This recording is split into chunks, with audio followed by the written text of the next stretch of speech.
Okay, I'm gonna start a little earlier today. Hope you guys can hear and see me okay. Let me know. Let me know. Let me double check my own stuff here. Whoa, hey.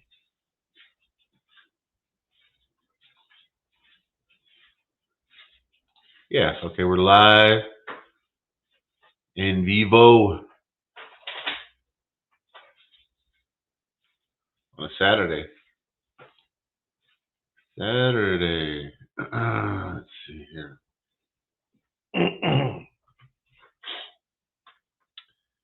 Good morning, Bruce. Good morning, Razor. Yes, sábado caliente.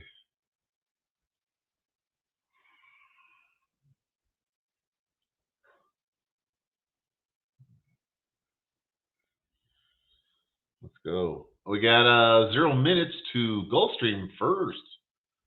Let's check it out here. I'm still getting organized. Story of my life. Anyways,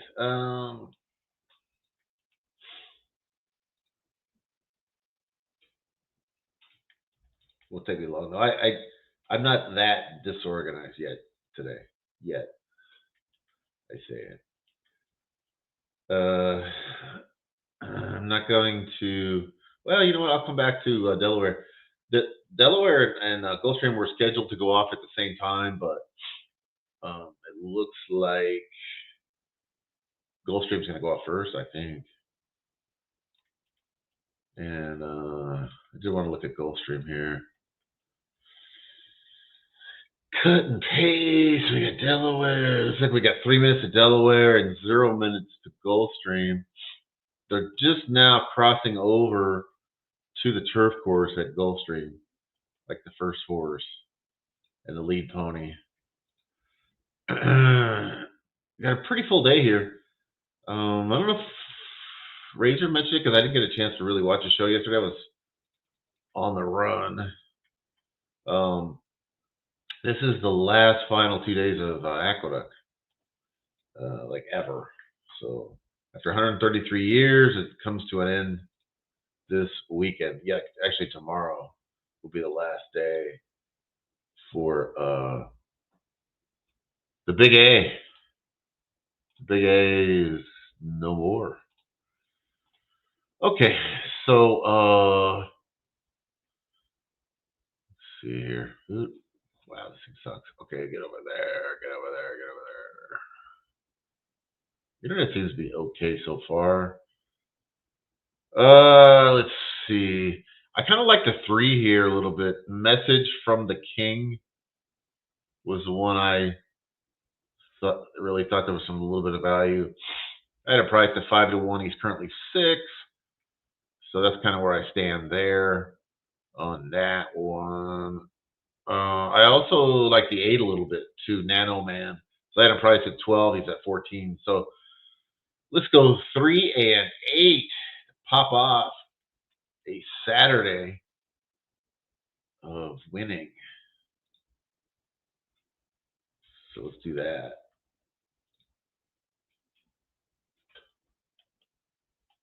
At Gulfstream, race 1. It's a 8-horse field, I believe. Yeah, 8-horse field at Gulfstream. 9 and 7 have got out quick. I'm not going to try to call this race. So I'm going to take a look at Delaware, and I'm also kind of get my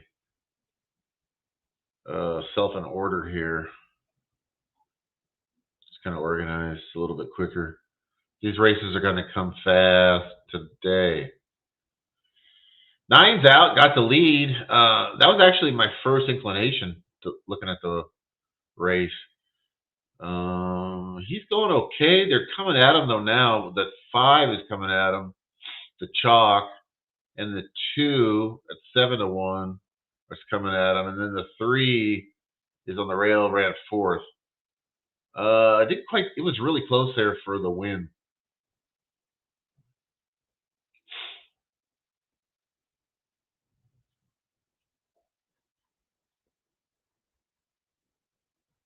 I wish I could say. I kind of think. Well, it wasn't the 9. Who was it? Looked like maybe the 5. 5 or the 2. 5 or the 2 got there. I think. Seemed really close. Well, it wasn't that close. I thought the one on the inside was the winner. It was like 5. Yeah, 5. And so it ended up being the favorite at Gulfstream first. And looking at Delaware now, we got rain now. So that's not good. They already took the 4th race off the turf at Delaware.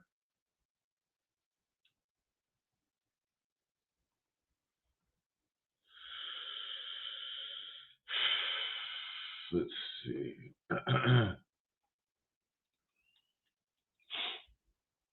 It's raining on Razor's neck of the woods over there.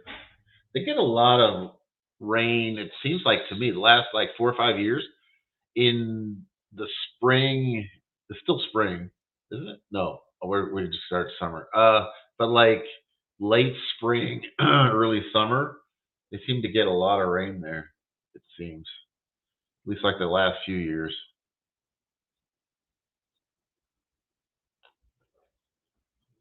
Which is very much the opposite of what we get on the West Coast. Our rain comes like around Christmas and then on through March.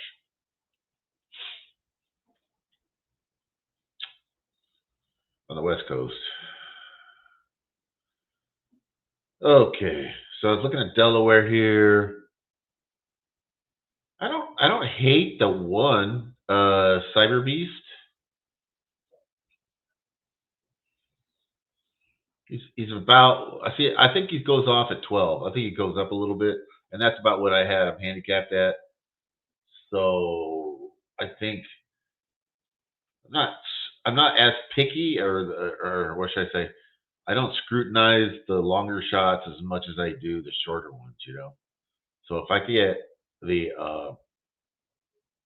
a horse that's over 10-1, I give him a little more leeway as far as negatives. Let's see here. Trying to figure out what I'm going to do with Colonial today.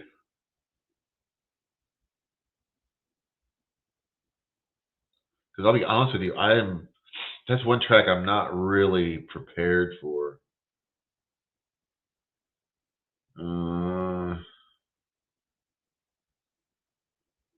Yeah, you know what? I'm just not.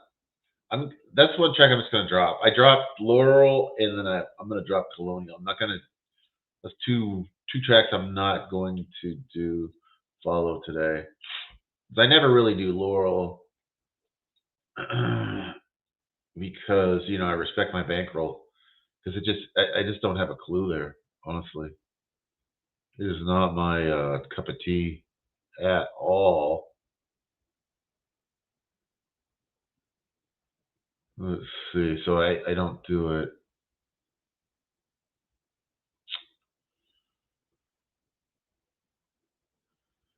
And the one did run okay. He's running around third.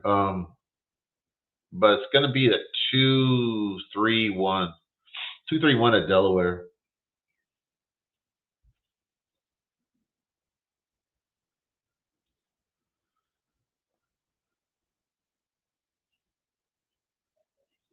Let's see here.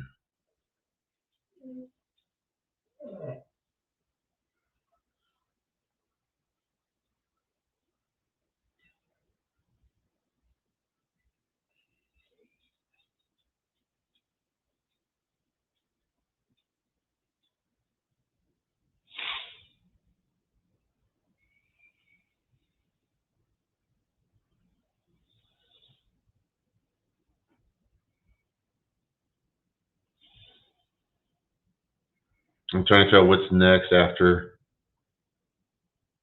It looks like it might be Churchill for me. Churchill first. which Churchill isn't my strongest track either. I'd say right now my strongest tracks are Gulfstream, Woodbine, Aqueduct, Monmouth. Those are all ones that I tend to play more. So the favorite prevails at Delaware, 1 to 2 favorite.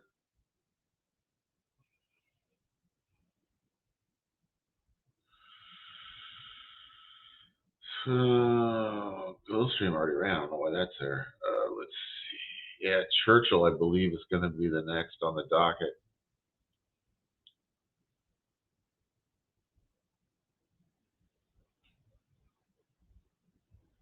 If you guys have baseball picks or World Cup picks, go ahead and post them up.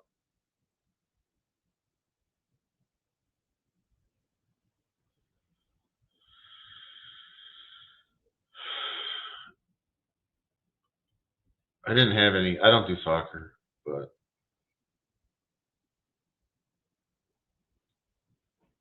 I don't. I don't really love soccer.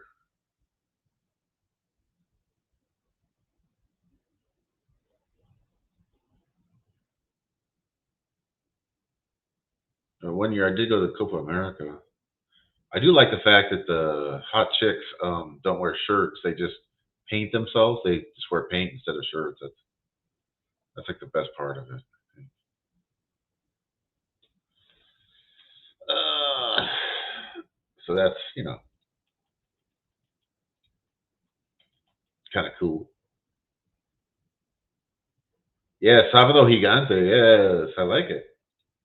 I just want to shout out to what's going on in Venezuela, and I know we have a lot of viewers from Venezuela on the regular here on the show, and I hope everyone that's part of the show is doing well.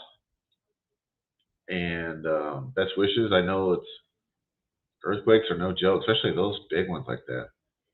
Biggest one I was ever actually in was 6.2, and that was pretty strong. And I was in a motorhome at the time, so but I was pretty young, and broke a lot of dishes. Broke a lot of had to clean up for 2 days, so that was not good.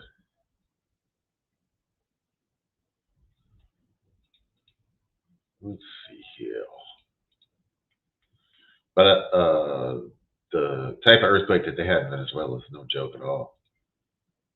No, so it toppled a bunch of buildings, people trapped inside. So.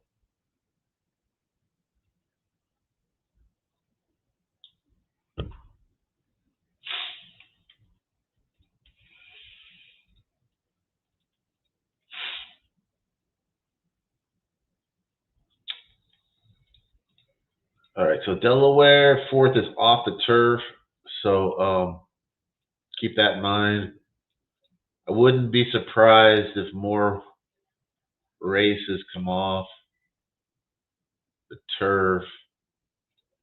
I see it's continuing to rain there.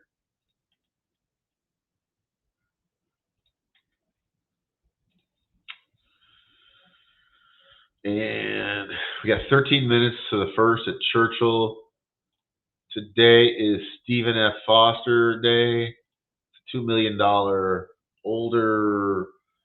I think it's males. It could be females, but I think this field is all males, colts and horses of 4 and up.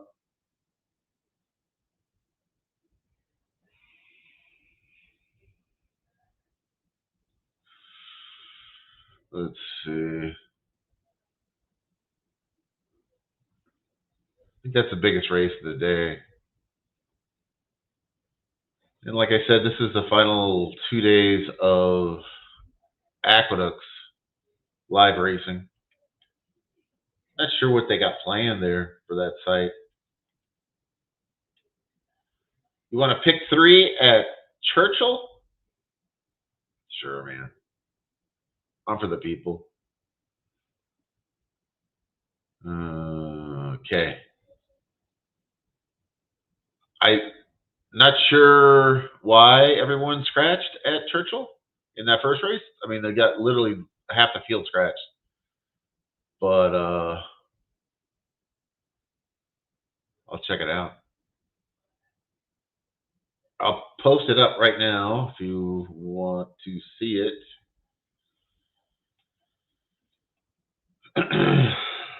Pick 3, and I don't do too many sequentials, so.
All right, here it is. My pick 3 by 3s.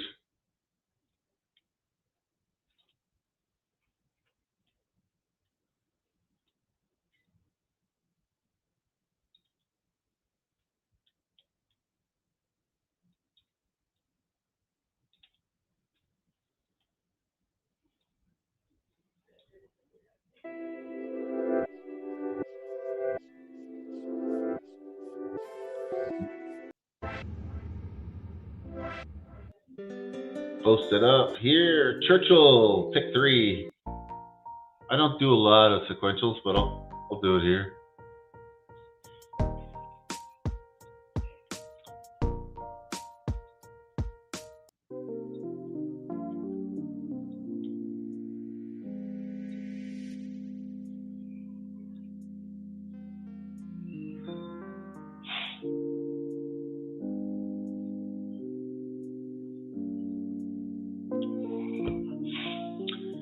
And I would be remiss if I didn't mention that Saratoga pops off. Yeah, it is sloppy, Bruce. It's sloppy, but the first race wasn't scheduled for the turf. That's what I don't understand. If you're just scratching your horse because it's off track, I mean, especially at this level, 1, 2, 3, 4, 5, 6, 7, 8, 9 horses scratched just because it's an off track. I know these are babies, they're 2-year-olds, but still, it's like, what? Like if you're an owner, and there's no world beater in here, even the board would tell you that. There's like no horse like, oh my God, it's the next American Pharaoh. There's 2 5-2 favorites. That's pretty lukewarm, you know? All right, let's move on here. Yeah, Gulfstream, that's coming up after Churchill.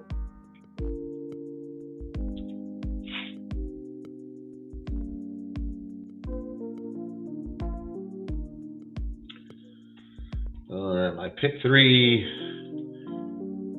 I thought I would talk a little more about Churchill race 1 here. We got 6 minutes, and we got plenty of time until Gulfstream's race 2. So I just want to finish up here at Gulfstream or Churchill, and the 3 horses that I like there, I posted up in the my pick 3. I definitely on them. If I was going to add one more, maybe the 4. Twinkletown, and that'll be about it. And that's about all I want to talk about that race. I don't really. It would have been such a good race too. Kind of shame that all they had all the scratches. I guess they scratch because it's wet. That's just sort of ridiculous to me. But Gulfstream race 2. Let's go ahead. Sunny southern. Southern Florida, I guess. What do you want to call it? The horse I liked here was KC Chief. That was my top pick. No doubt about it. I don't really see a lot wrong with the one, other than the price. The price is a little short, but Full Nelson looked okay. So those are the two chalks. I didn't much like the 3, the 4. I didn't see the 4 like as good as the 1 and the 2, although that's the way they're priced currently. I thought the 4 horse was a distant third here. 5 looked like the worst horse in the field. The 7 looked awful. It also, never say never. I didn't like that one at all. So, yeah, so I'm going to go 2-1. 2-1. And honestly, I mean, you could go any which way for the 3rd spot. If you were to play like a try, I mean, the 5 would be a little bit surprised, and the 7 somewhat. But like, if you want to interchange the 3 and the 4 in for 3rd, that's probably about right. That's probably close.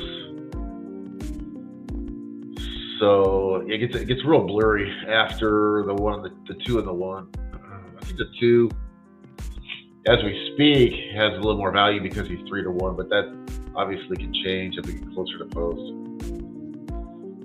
So that's about all I had to say. It's not a great betting race. I'll be honest with you. That's second at Gulfstream, but if I had to pick one to bet, I would take the 2. We'll come back to Churchill,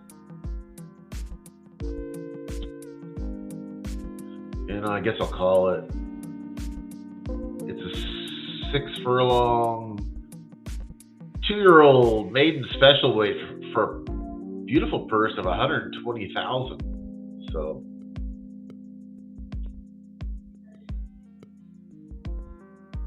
and like I said earlier, thoughts and prayers with the people of Venezuela.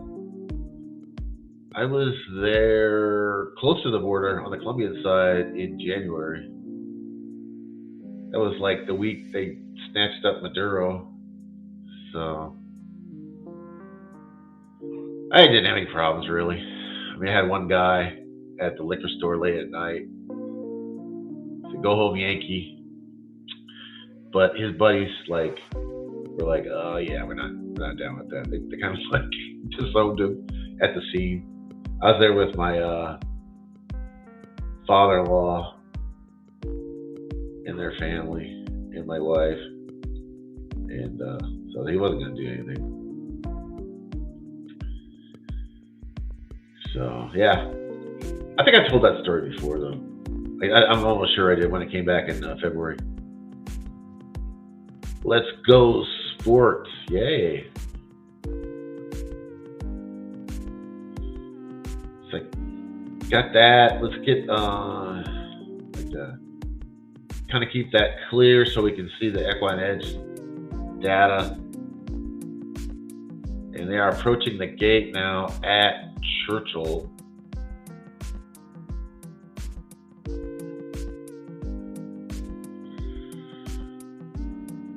And, well, they are.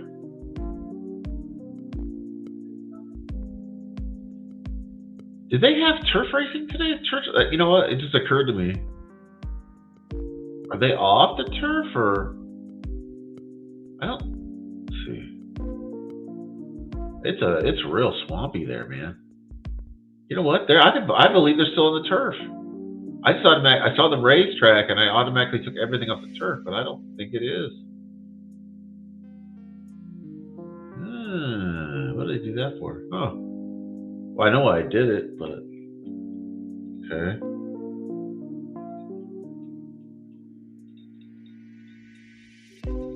Okay. Caught my mistake there. I just assumed that they took everything off, but that they're not. They're leaving everything on the turf as far as I can tell.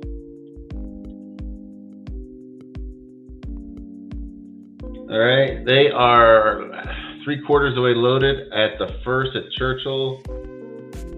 I posted my pick 3 up. I don't mind doing it. Well, it's not my strength, I can tell you that. Like the sequentials are not it's not my gig, baby. But we got the 4, 13, and 2 bounced out.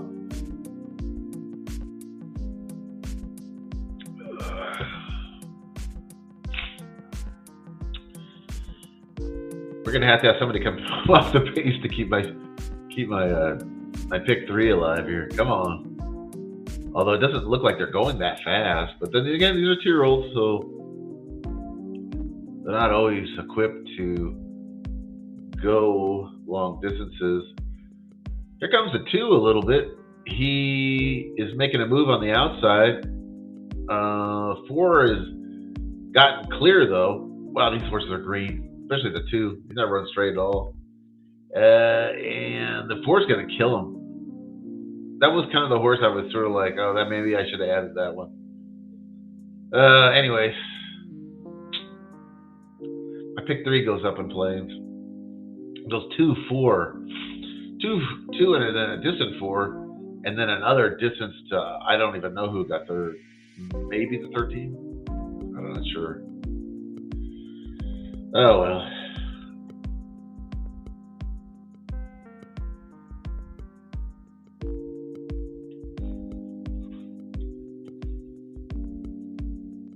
Levin was going to run big, but what did it say? But Lutz.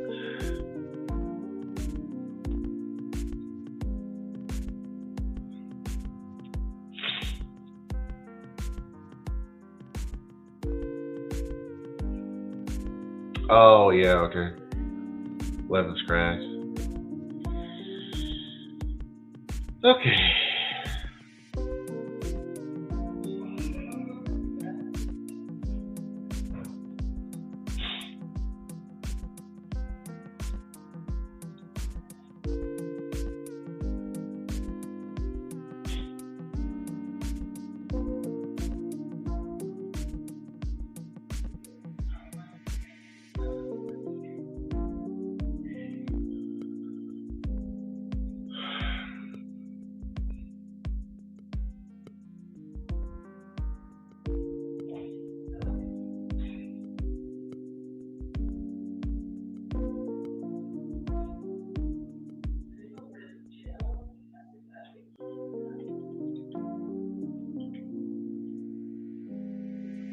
All right, let's see here. Gulfstream's up next. I'd already talked about that. I thought it was 2, 1, maybe 3 or 4. So I go like a 2-horse, like maybe play like a try and go like box the 2 and the 1, and then do the 3 and the 4 in for third. Something like that. Then we got Monmouth, race 1. That's a 6-horse field, apparently. Take a look at that also in a second here.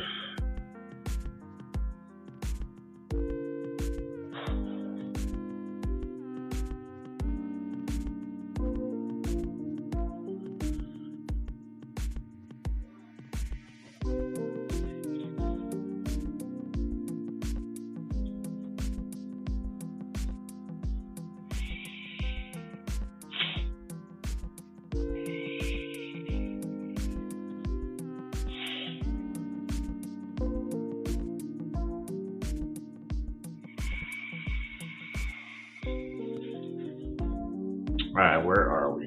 Where are we? Okay.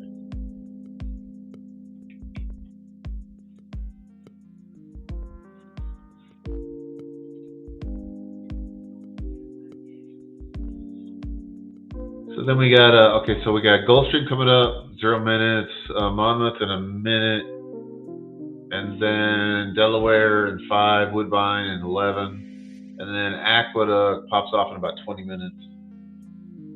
So let's I'm not making the big bets on this Gulfstream race. How's my internet going here? That's right. I've got some elevator music?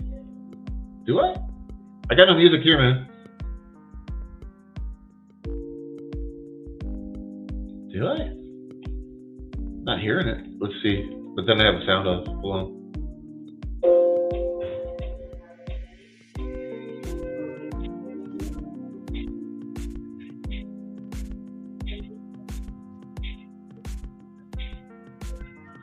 I do. I hear it now. I don't know where it's coming from.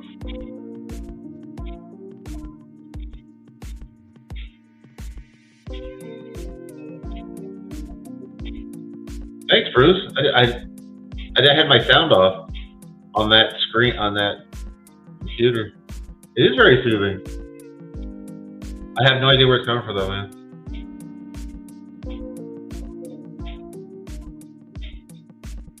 I got no windows open other than my StreamYard.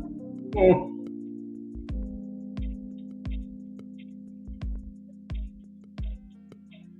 Maybe Razor's doing, like, starting something. I don't see any easy way to take it off.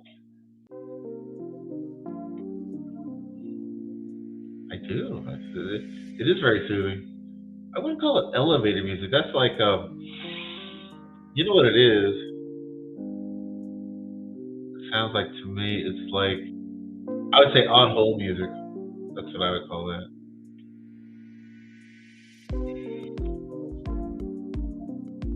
That's what I would say.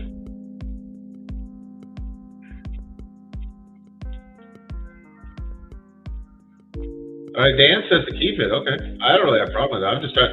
I was just like, kind of like mysterious. Like I don't know where it's coming from.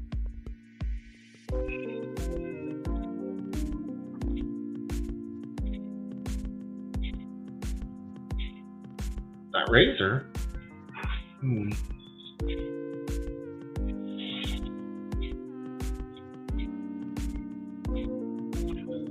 Yeah, it's not super annoying.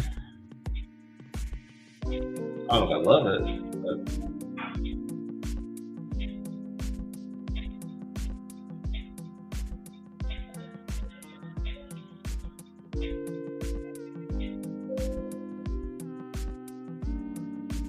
All right.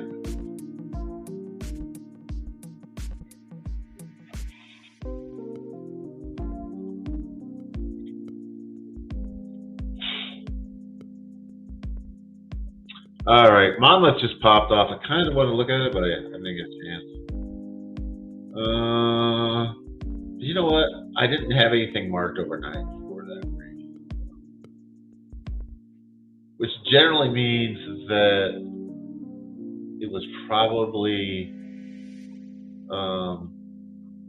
chalk, because my program does a lot of like sifting out through races that I shouldn't probably get involved with because they're just chalky, and it didn't come up. So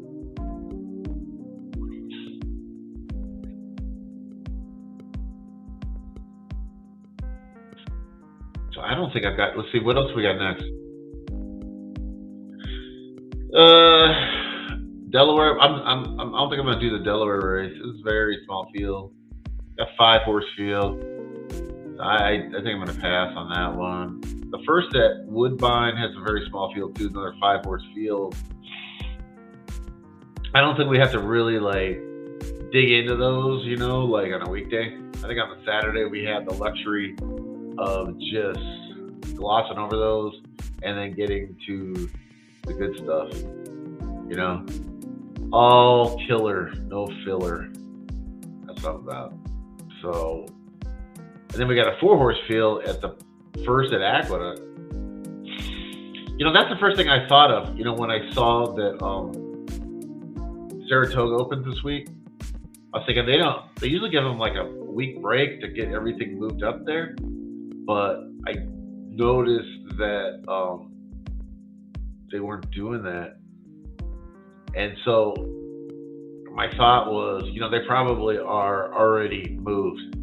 They probably started moving probably earlier this week to get everything up there.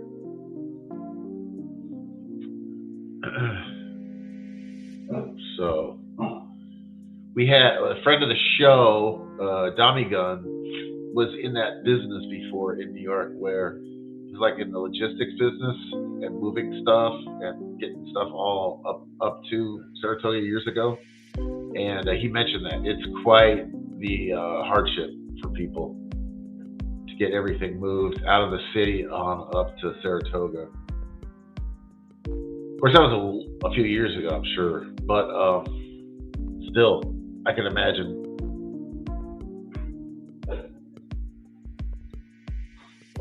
Even like when Del Mar opens, they usually give them a week between the end of Los Al until they get everything kind of moved down there and situated in their housing, all squared away. But I do see like people that just commute from LA to Del Mar on the daily. That get old quick, because that's a lot of traffic you got to deal with. All right, so let's take a look. There's a lot of stuff going on here. A lot of stuff going on, especially in Naira this week. It's a busy week because you're closing out a track that's been open for 133 years. So obviously you got to pay respects to that. It's like a relative dying, and then it's like having a baby on the same week when you open up Saratoga. You know what I mean? So you got a lot. That's a lot. And like I just said, it's a lot to move everything up there.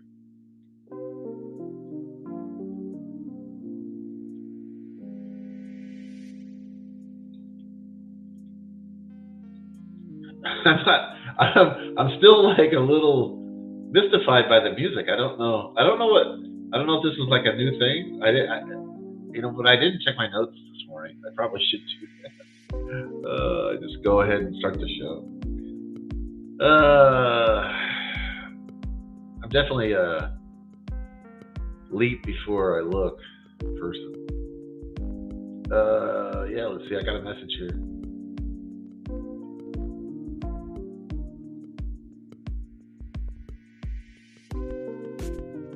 Yeah, I should have checked my messages. But there's nothing about the music though. Huh. All right.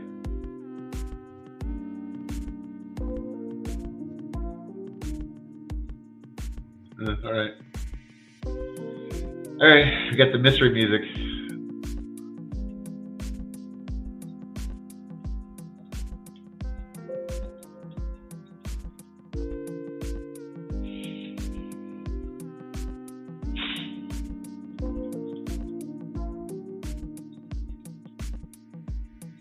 All right, so the next race that I really was interested in was the second at Churchill. Because like I said, the other, well, they ran oh Lord, we got a bomber. Oh man, was I wrong. At Gulfstream, 40-1. I did not like that horse. I didn't like that horse at all. Because I thought it was 2-1, 3 or 4, but 5 gets them. Man, I'm sorry, I got my own little world there. I didn't even watch the race. The only thing good I did there is I went kind of light with the betting. So that was the only thing that I could say. I wasn't crazy about anything, but I did not like the 5. I can tell you that. I think I said that even. But I get surprised every once in a while. I'm not always right. Usually, but not always. So yeah, we got a bomber there. Okay. Mark Pasley. I'm not familiar with him. The trainer on Bold and Breezy.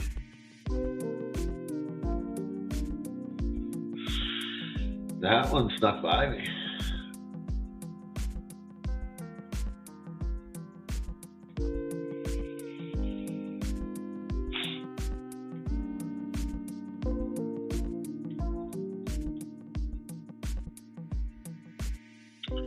You like the 4 at Churchill? Yeah. That was one, when I looked at it a little bit more after I put in my pick 4 or my pick 3, I saw like, yeah, I think, I even said that, and it's maybe one I should have added. Time will tell if I can hit these other 3 races. Or these other 2 races, sorry. In my pick 3. So we're going to Woodbine, and they're off at Woodbine. I skipped it because it's a 5-horse field. I just don't really deal with those anymore. You gotta have at least 6. Really, 7 used to be my minimum. But now, sometimes I do look at 6-horse fields. But the one's gonna win here looks like Genius of Love. It's gonna be a race for the place. The 4's making a run. Looks like he's going to take over second. He's the 2 to 5 favorite. This comes at 142 at Woodbine. Delaware ran. That was a 4-horse field. Or 5-horse field, other small field. 2 wins at 4 to 5. Party on, Rufus. And then we got the opener coming up, which is a 4-horse field at Aqueduct. I didn't really. Looks like kind of crappy weather there too. Looks like it's rainy at Aqueduct also.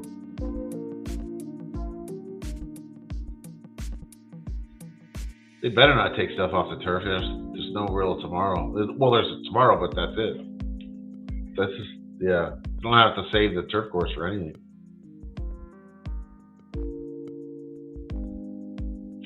Well, it'd be good if they kept Aqueduct open for training and like boarding horses.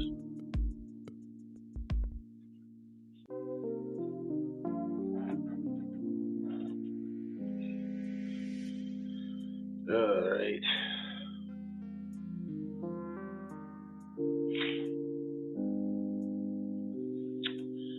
We got the Yankees and Red Sox popping off here in a few minutes.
I saw Mike Rapoli had quite a bit to say about Aqueduct closing, and I also had a lot to say about TVG ending this year also.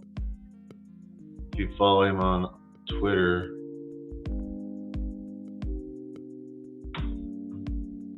Yeah. Basically, he was saying about TVG is it brings a lot more new fans to the game because that's how he kind of got introduced to racing.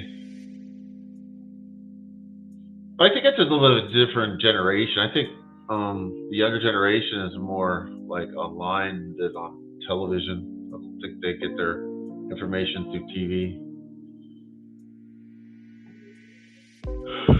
It's not raining enough. It just looked like it. That's all. Maybe it was that horse was just all wet. Okay. We're still. Yeah, now that I see them on the track looks dry enough.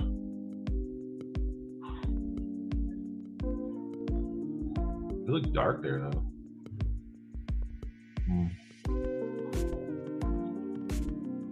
All right, we are out on the track for Aqueducts first. I didn't see anything I really loved there in this 4-horse field.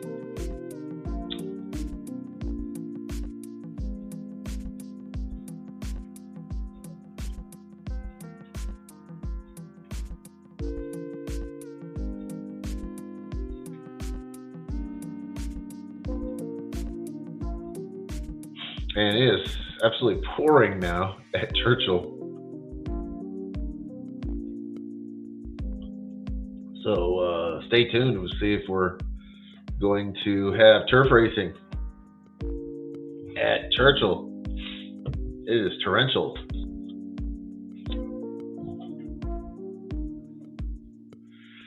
The dirt, of course, was sloppy. It was swampy. It was a category for beyond sloppy, or I would call it swampy.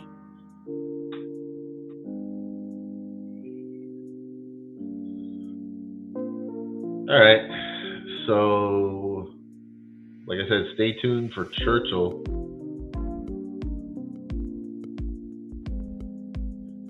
We do have a big field here coming up in this maiden special, 3-year-olds and up, $120,000 purse, a mile and a 16th on, I'll call it the swampy dirt course.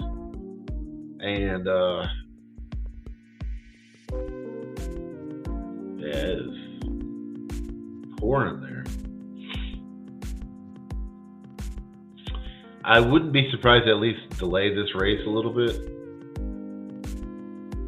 just because maybe they're hoping that maybe moves through.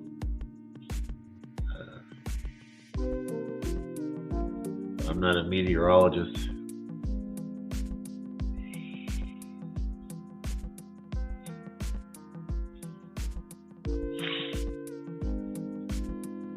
Let's see.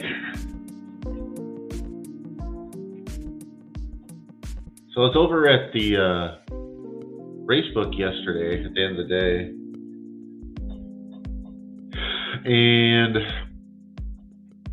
there's a gentleman there that loves to play like the 1 to 9 shots at the show. Maybe you know the guy like that. And so he was talking about, just kind of odd, a first time starter in the 4th race at Los Al. Ferran, his name, and it's Sedan is the owner. Sedan, it was like a Cedane, I believe.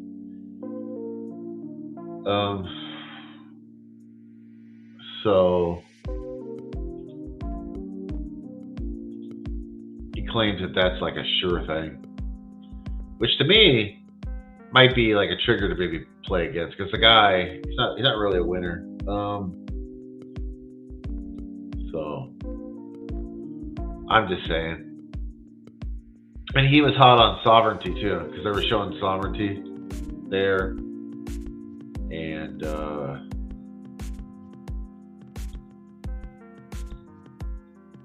I saw Sovereignty 2 for 2 on a wet track.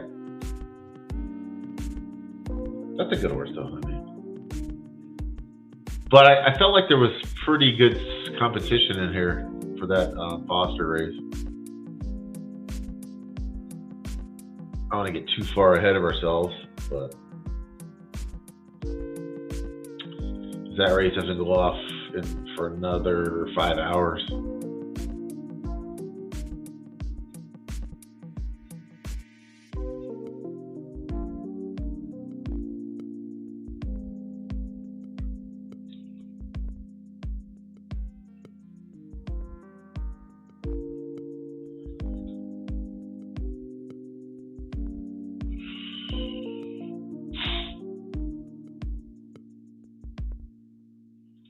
And we are underway at Fenway Park with the Yankees and Red Sox.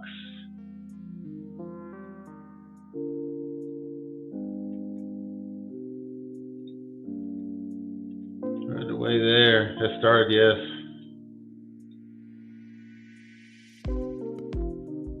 Raining cats and dogs.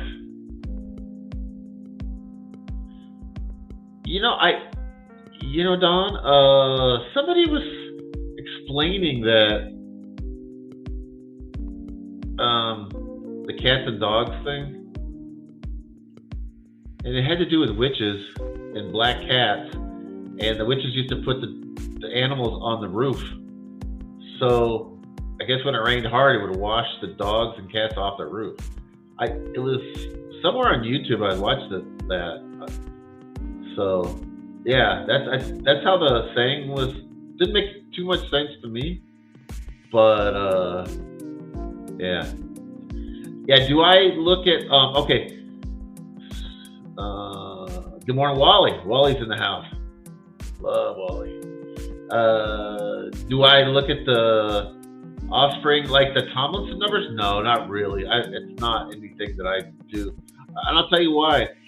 Honestly, it's probably a bias, just because I did start out handicapping on the West Coast, and we just don't get that much rain.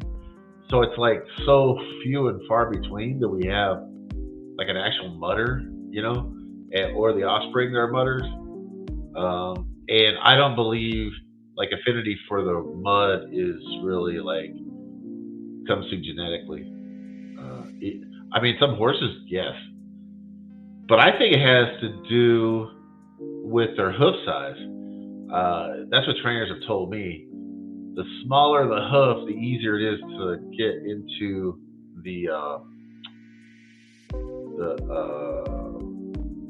get down to the bottom, the base.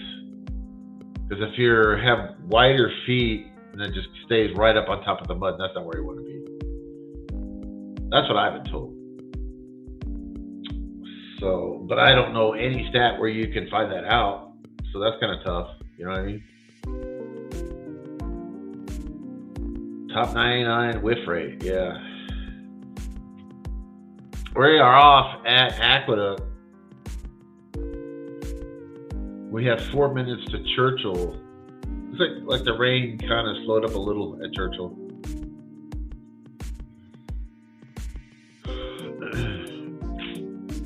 Their turf course can handle some rain, though. I can tell you that. It's not like Fairgrounds. Fairgrounds is the worst. If it rains there, you're off the turf for 3 or 4 days. Churchill is like a big sponge. Goes right down the bottom. Gets moved off pretty quick. As they redid the whole thing a few years back, if you remember. I believe they were off. They didn't even have turf racing for like 2 years.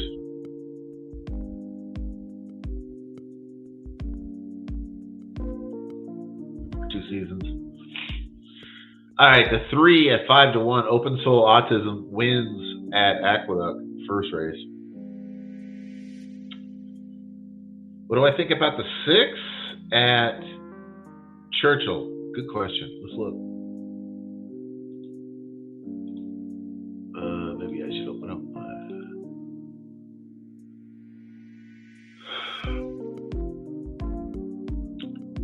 the 6. Your wildest dream. I like it. Because I had the horse handicap at like 16-1, and right now he's at 15. But I think he goes higher. I think he goes a little higher. So yeah, I'm on him.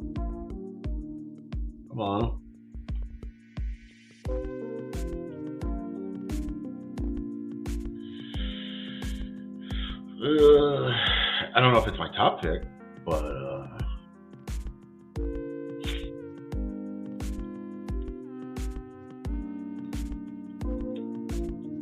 I certainly like him.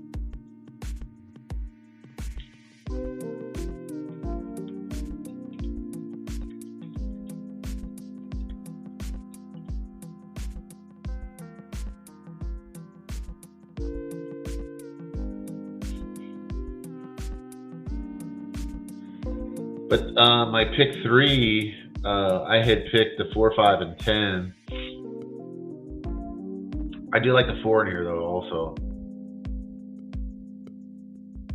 Preside with Jose. The 5 is the Chalk. Direct Strike. He looks like about that. He looks about like 45% chance of winning, I'd say. I mean, kind of by far the best single horse in here, chance to win. The 10, I'm not that hot on them. They got him bet down, and maybe you might see that as a positive, but to me, I don't really see it as a positive. I do see that horse is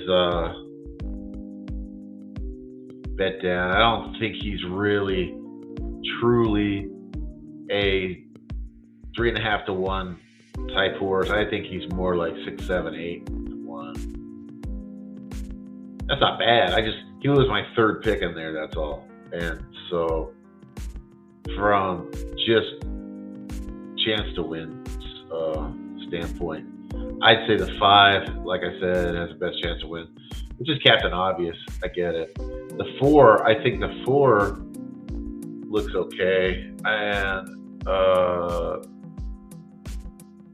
6, like I said, I think has value. Yeah, I do. All right.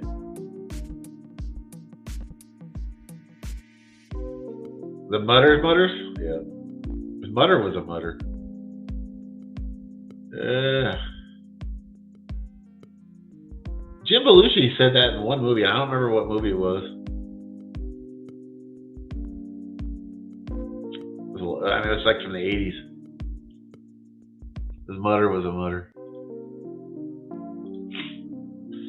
All right, we are officially in a weather delay at Churchill, so the rain's let up, but evidently some lightning has moved in, I'm assuming.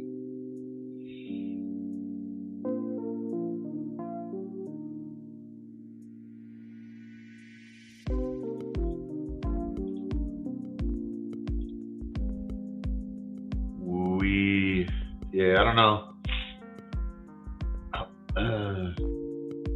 how long this is going to last for.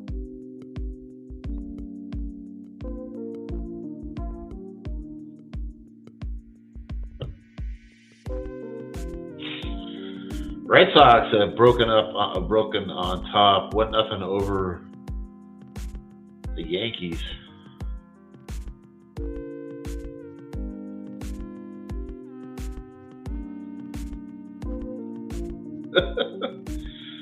They got a little tiff yesterday, huh? I'm just seeing this now. We got the rare ABC game. I don't think I've seen that before on a Saturday. Usually it's Fox. The Fox has got World Cup, so I guess ABC's taking over today.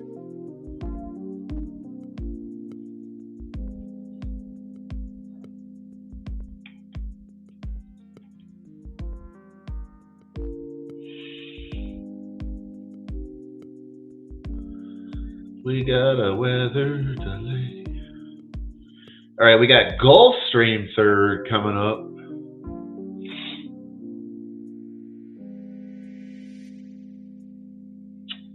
What did I do? Oh, okay. Got 7-horse field going at Gulfstream.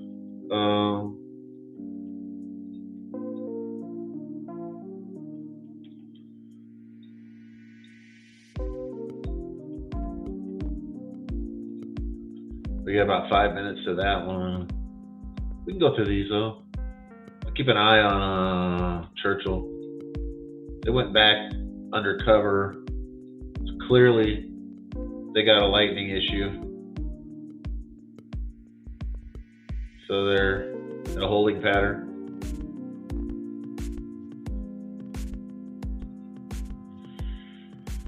All right, let's take a look at Gulfstream race number 3.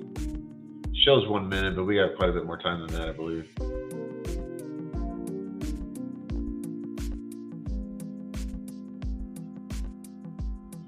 The 1 horse, Still Surprising, currently 16-1.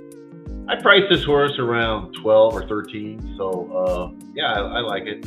It's a bet for me automatically. Don't know if it's my top play in here, but it's definitely going to be one of my plays. Still Surprising. Hector Figueroa, I don't know this trainer. H. Smullen? I don't know. Not familiar with that name, Smullen.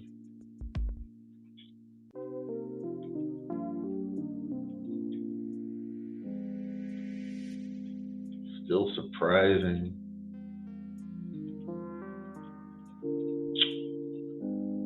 The 2 scratched. The 3 horse Victoria's Secret. They got him currently at 3.5-1. I priced this horse at 10, so yeah, I don't see it. 4 horse Baronia, currently 3.5-1. I had this horse priced at 3-1, so that would be a play. Baronia. I like this horse. The horse is working good. It's got speed.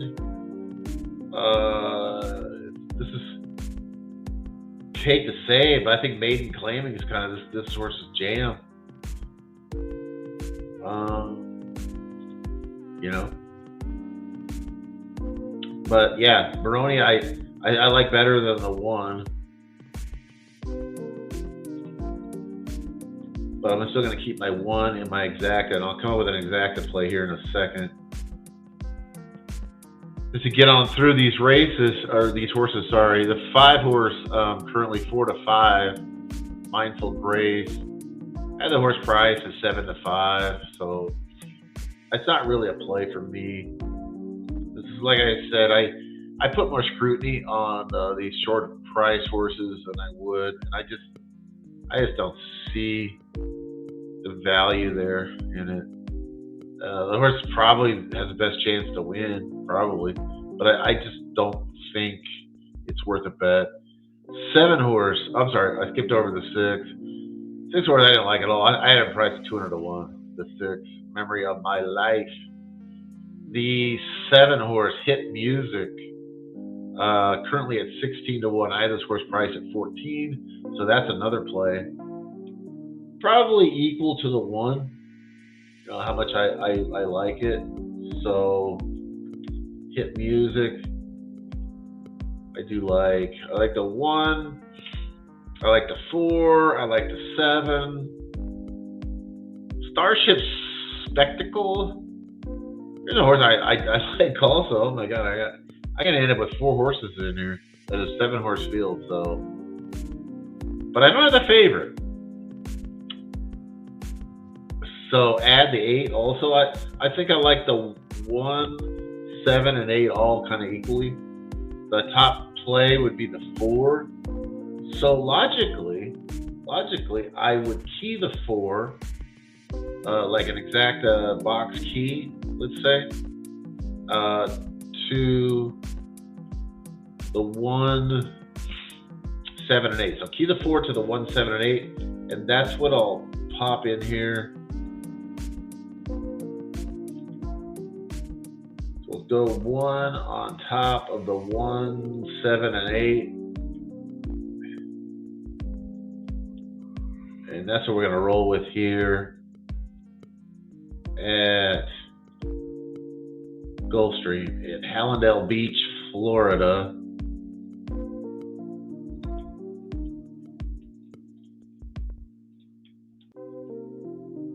As we roll on through the mystery music.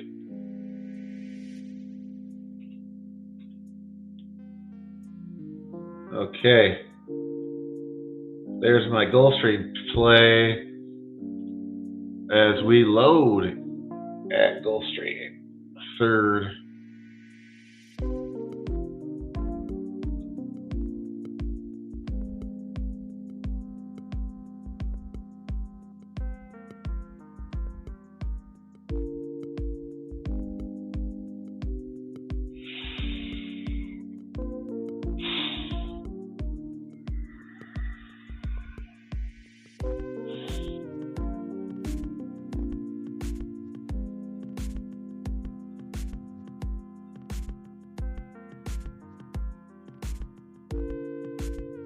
And we still no movement really at Churchill.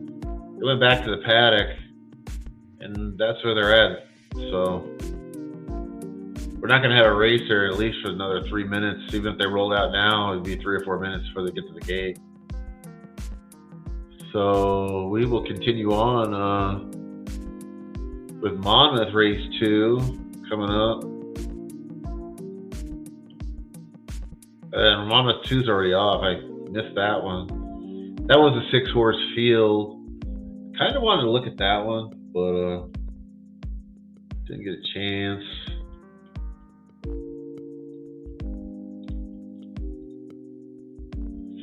The 2-horse looked like he's going to kill him.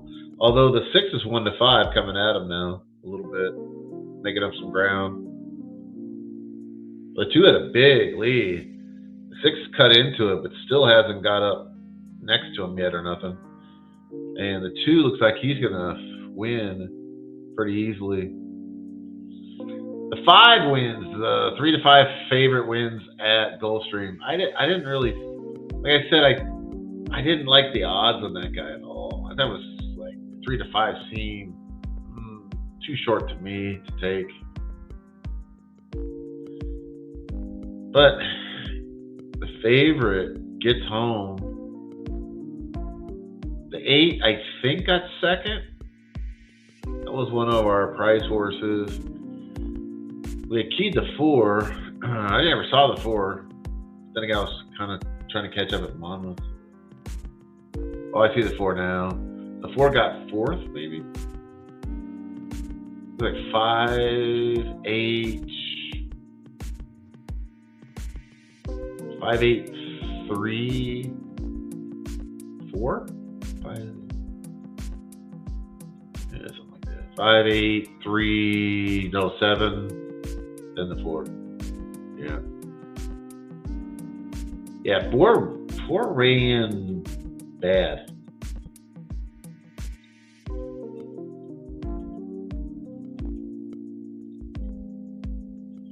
Let's see, we got Delaware race 6. It's coming down pretty good at Delaware too.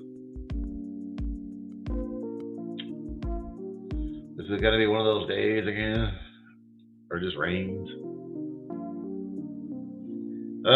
Delaware. There's a race.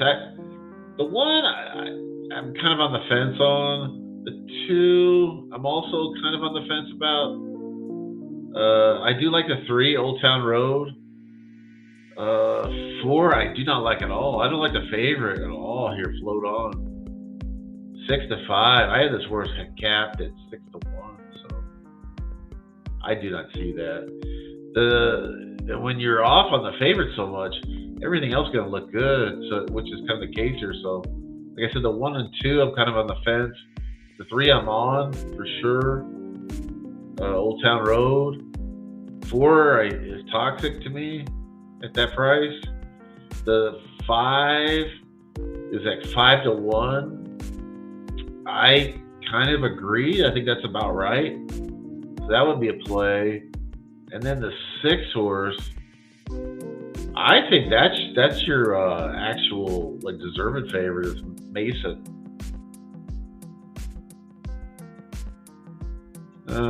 So it puts you on the 6 with the 5 and the 3, and then maybe the 1 and the 2. You hate to not have the 1 and 2 with those prices to come in, you know. The betting is a little tricky here, though. I mean, do you really want to key the 6 and then go 1, 2, 3, 5? To key in the 6 and then throw it out the 4? Yeah, I mean, I could kind of see it. That kind of makes sense, actually.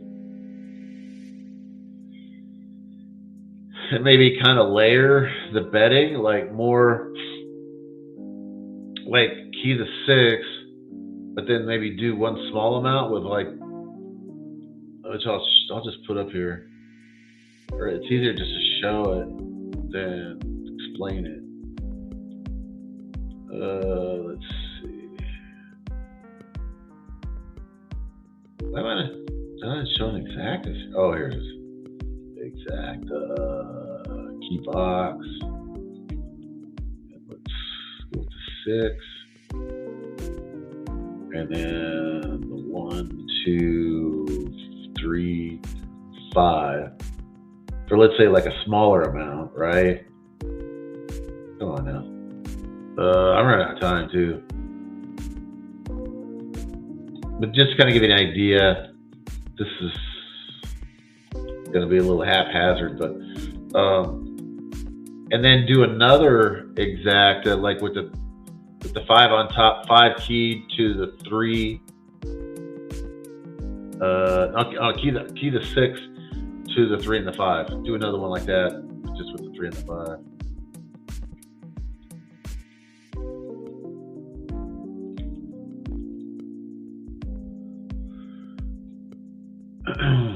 So I thought the 6 deserved to be the favorite, and I think had some value.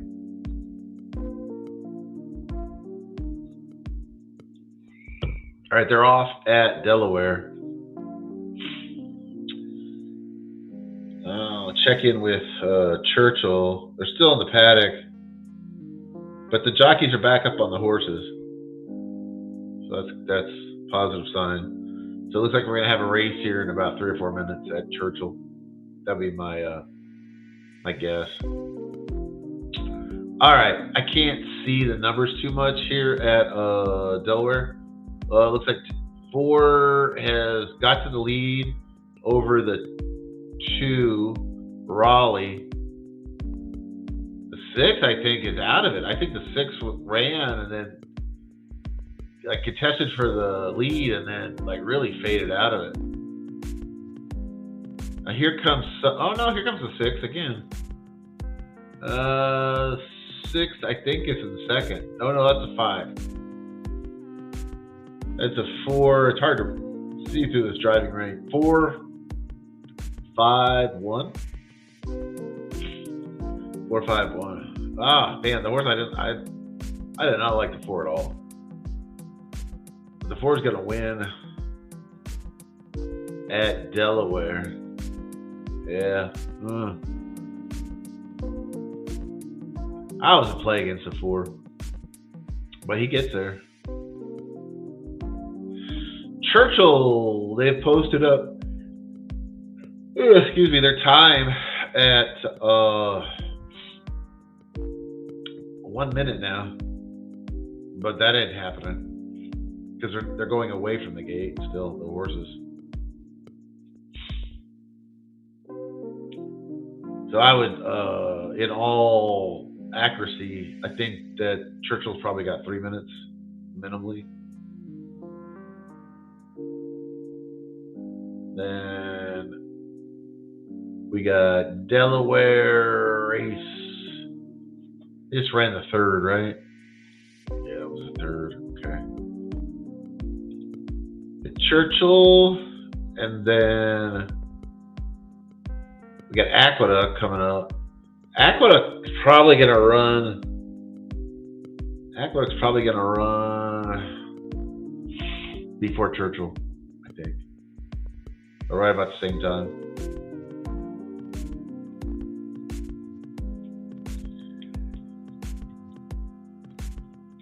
Good. Sometimes when you try to beat these favorites, man, it just backfires. But hey,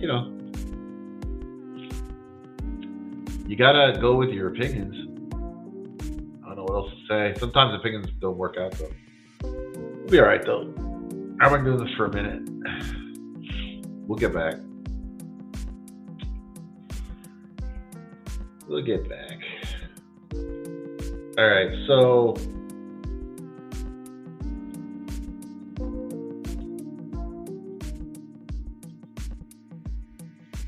I'm going to, but they still have everything. Churchill still scheduled on the turf, I believe.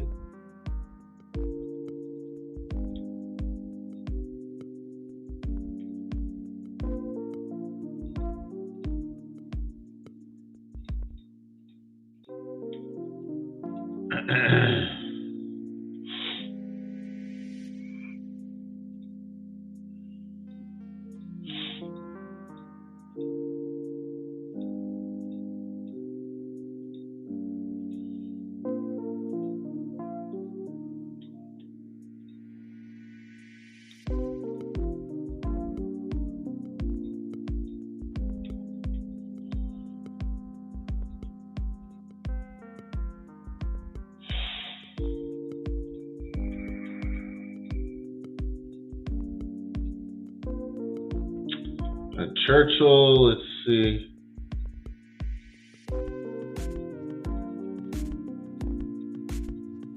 I'm trying to see how many turf races that they do have scheduled. They got the 5th on the turf, the 8th race on the turf, they got the 10th race on the turf, and then the last race, the 12th race, which is a bigger stakes race, right after the Foster. You know what? Did you guys notice that there's 2 scratches out of the Foster? Fort Steele and Navajo Warrior both scratched. So 3, 4. Oh, that's only a 5-horse field there at Churchill.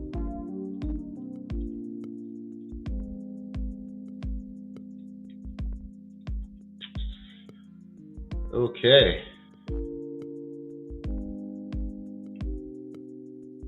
Oh, they're off at Churchill. Dang, they got to the gate fast.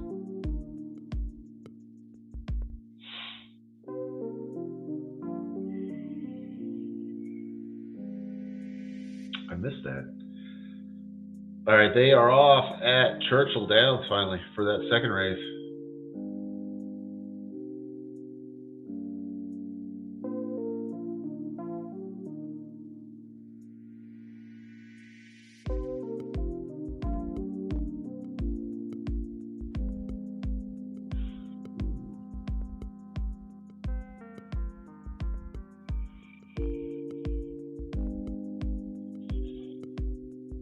Here comes the 10 and the 4. Ooh, we got some bumping. We got a lot of bumping in the stretch. We got the 8 coming over. Sheesh. I don't think he bothered the 4. The 4's making a run at the 8. 8's got the lead as it comes down the wire. He's thinking it's going to be 8-4 final. The 4's still trying, but he's going to come up short about a half a length. So.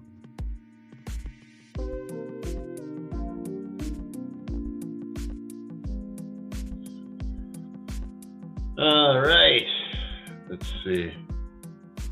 We got Aqueduct coming up in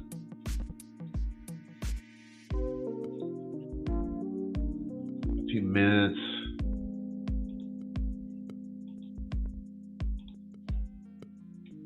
Ooh, let's take that in. All right.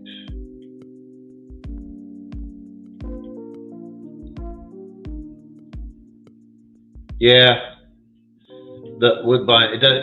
Right, John. It gets better too, because like I know it's like the first race had a very small field. So yeah, they'll have better field size later on. John's going with the parlay. Phillies in the over. Okay.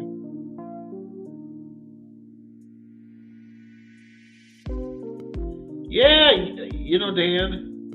Let me ask you a question. Do you think the 8 interfered with the 4 in the stretch? There definitely was some contact between, I think it was the 8 and the 10.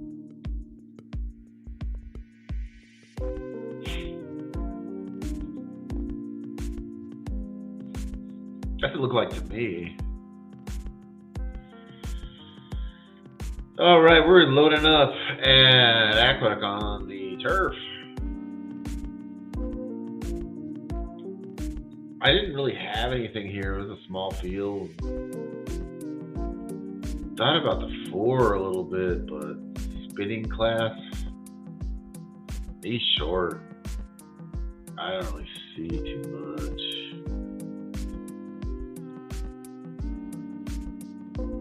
I didn't like the 1 much. I didn't see any value there. Maybe the 2 with Dylan might have a little shot in here. I can kind of see that.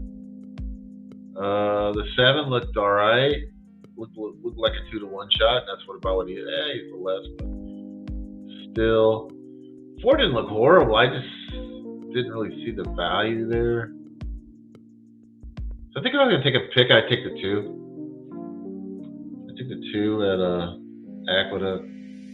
We're off.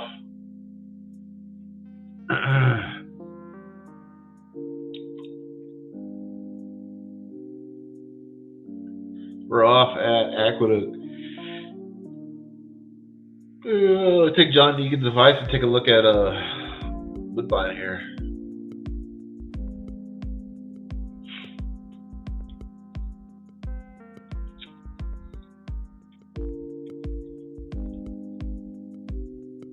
The maiden special weight. We got some first timers in this race, which is fine with me at Woodbine.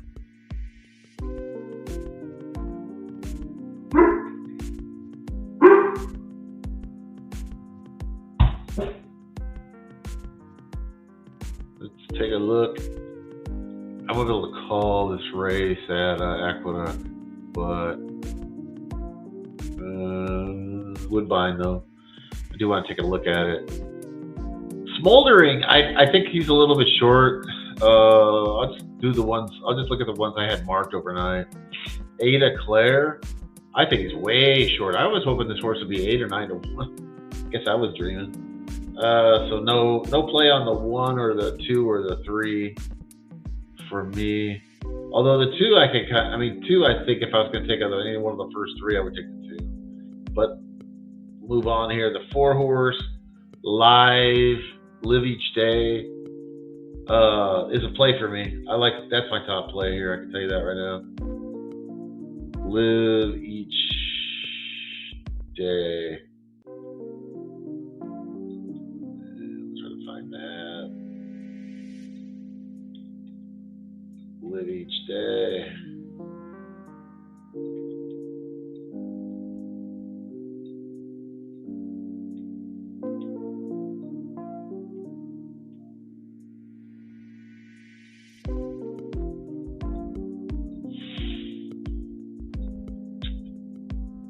I had the 6 marked overnight, and I do like him a little bit. I could take, so I'm gonna take the 4 and the 6 here, and then I'll box them.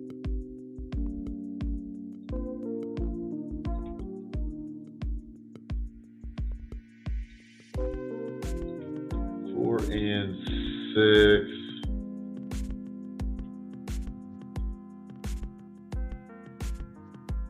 Exact a box.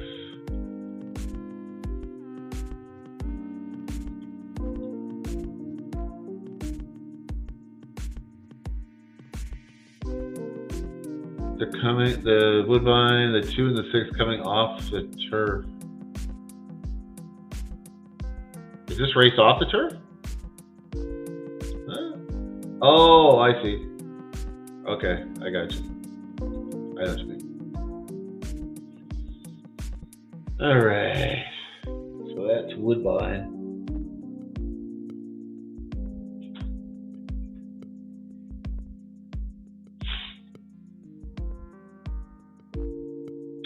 That's supposed to be not WP. That's supposed to be Woodbine. It's supposed to be a WO.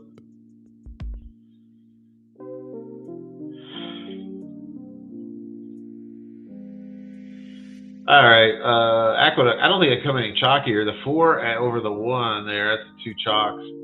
Well, the 7, I guess, but yeah. Spinning class.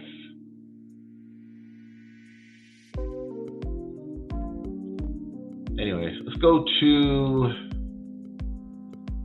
Woodbine race 2.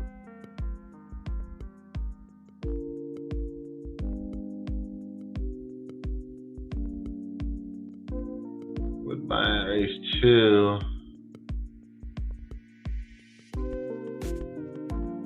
They're loading up. Looks like the 7's the last one to load. They are all in, I think. They're off at Woodbine race 2.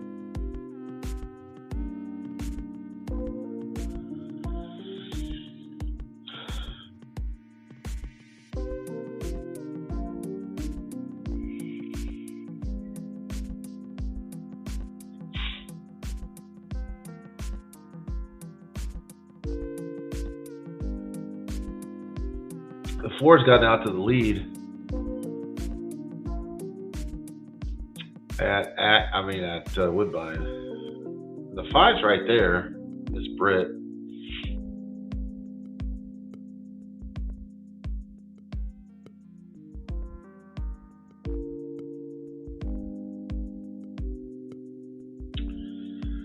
The 6 is second last, but is on the move. 4 is kind of shaking off the early pace, looks like, and got out to like a length and a half lead over the 5. The 7's coming on. The 5 is still fighting. Can we get the 6 up? I don't know. It's got a long ways to go. The 4 is trying to hold on the lead. The 3 is now coming up the rail, and 3 has gone by. 3, Ada Claire, with the big stretch run.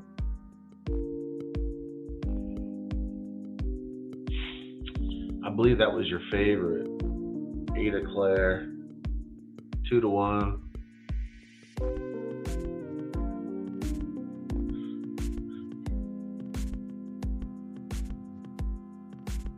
That brings us to Gulfstream Race 4.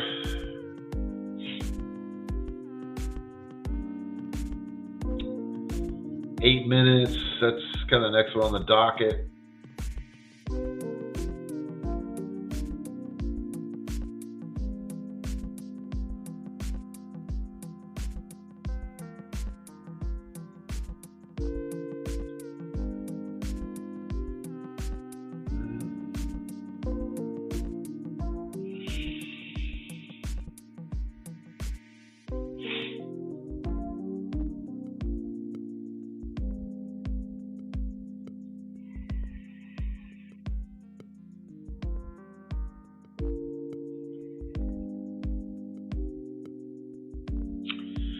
And I will be doing the show tomorrow, Gilly. Had some other stuff going on, so I'll be doing this show probably same time.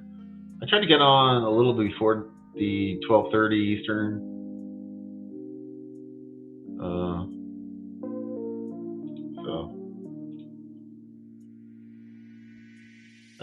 I guess that's about the time frame. So you get me today and tomorrow. Then you'll get a lot of me coming up because I will come on the show quite a bit when Saratoga's running. It's one of my favorite tracks. Yeah, you see a lot of me during the Keeneland meets, and you'll see more extra gas for Saratoga and of course Del Mar. So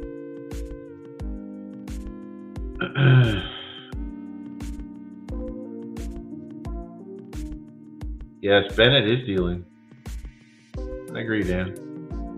Not that familiar with him, honestly. They got some decent young pitchers. I saw Toll pitch yesterday, pitch well. Lefties, and then Early, he's decent, young guy. They had Brian Bello. They were trying to get him, and they thought he was really the greatest thing ever. I don't know. I don't even know he's on the team anymore. I haven't seen him pitch. I don't know if he's hurt or whatever, but yeah, they got some good young arms. They have Crochet, of course. So it seems like they're lefty heavy.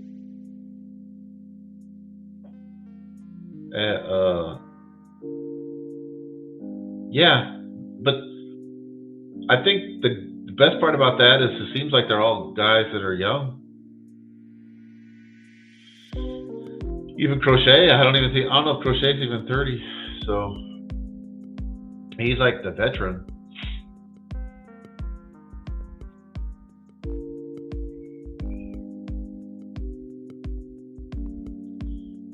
They've had some guys, position players have been hurt. This Casas guy, they talk about him. Everything is, it seems like when they ever bring up a guy with the Red Sox, they get hyped, like over hyped. And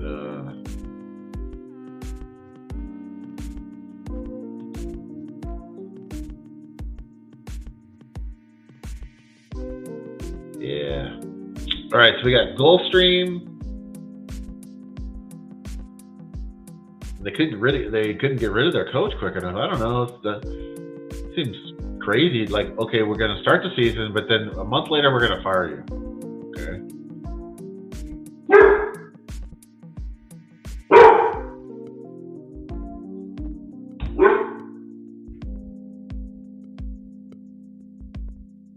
All right. Yeah, it's Gulfstream. Yeah, we got a couple minutes there. Let's take a look at it.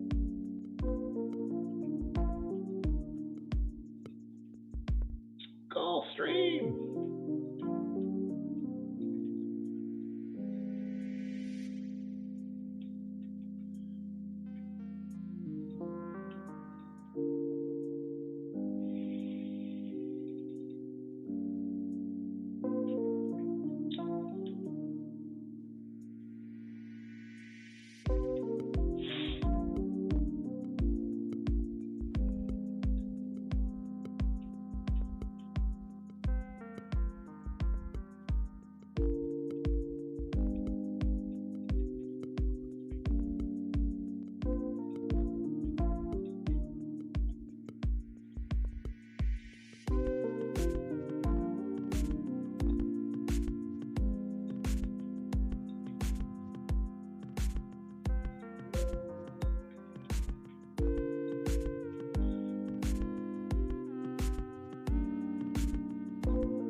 All right, Gulfstream.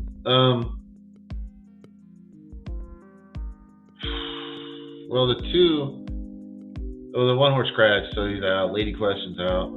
Sky over Kingston, currently 3-5.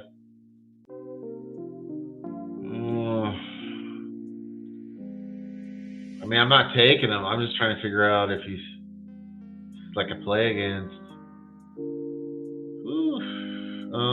Yeah, I think he's a play against. I don't really at that price, 3-5 is not running up there to bet that. The 3 horse, Practically Famous, is a play. I like it.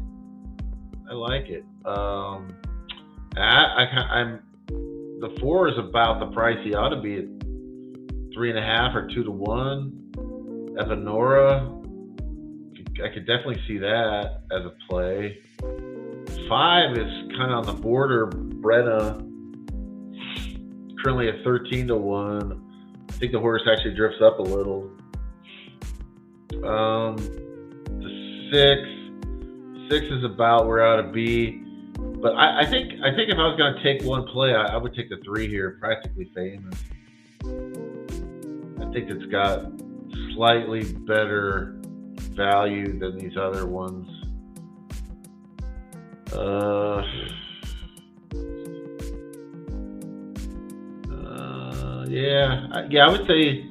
I'd say 3 is probably the play here. Practically Famous, 10-1. Or he's 8-1 actually. I think he gets up to 10.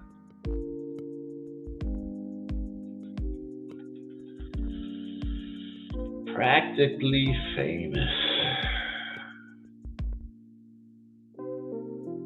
It's a small field, though. I think that's the reason why I didn't really. It was even when before the scratch, it was only 6 horses, but now with the scratch, you got 5 in there. Practically, yeah. I think the 3 is the play. Practically Famous.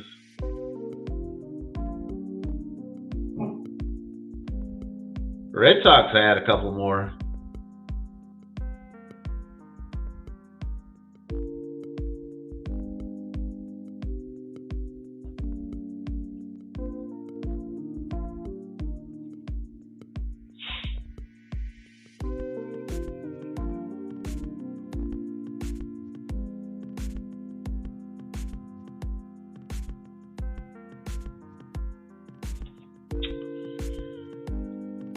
All right.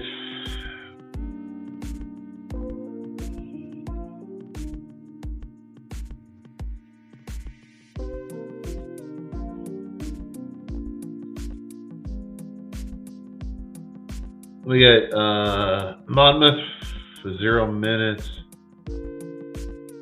I've been like lagging on. Seems like I've tried to look at Monmouth a few times today, and it seems like they just run like right when these other races are running.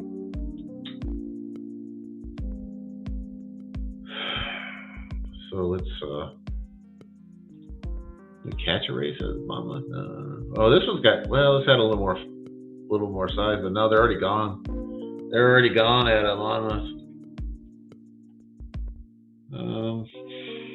Churchill now is like off schedule because of that delay. Let's see. It's gonna come in 4-7 or hold on, the two's gonna get up. Dang. That's kind of what I was looking at, but he's only 3-1. That's a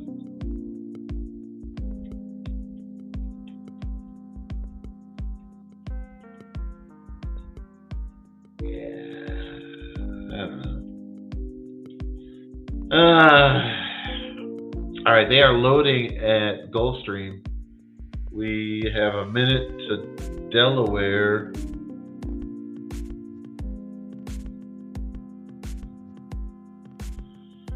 Then we have what's going on here. Let's see. Then we got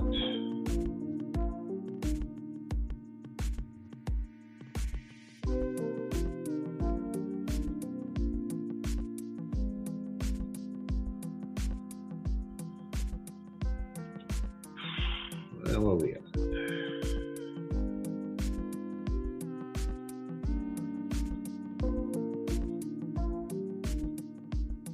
Three, 4, 5. Okay.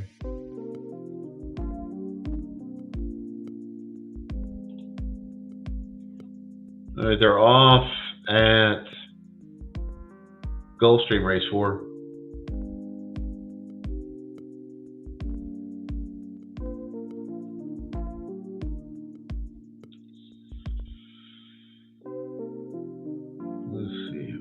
Next.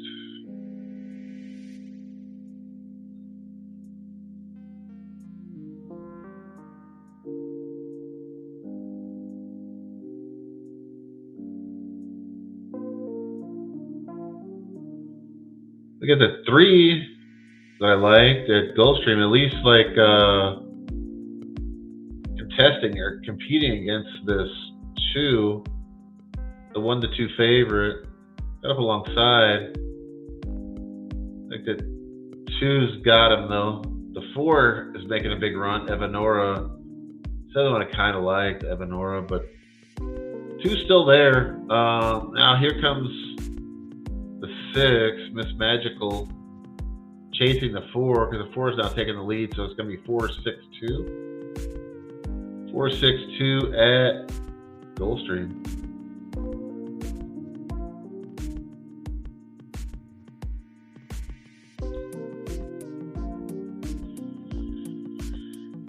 All right.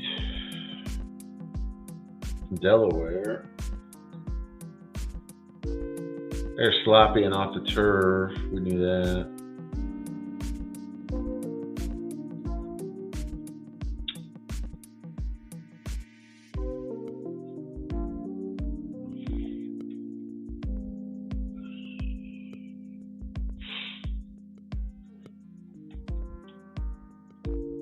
I think the 7 looked okay. I mean, 7-2.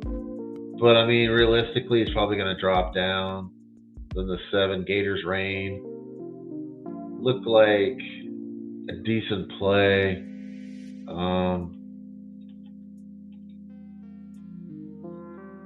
don't know. I really didn't see anything that really was eye-popping.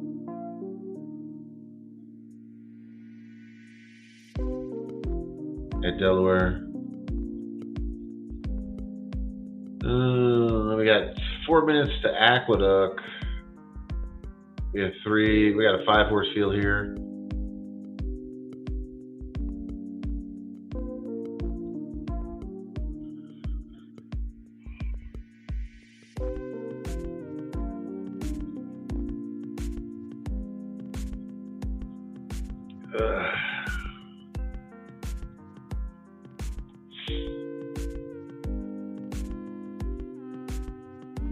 The Aqueduct. Let's see if I see anything here.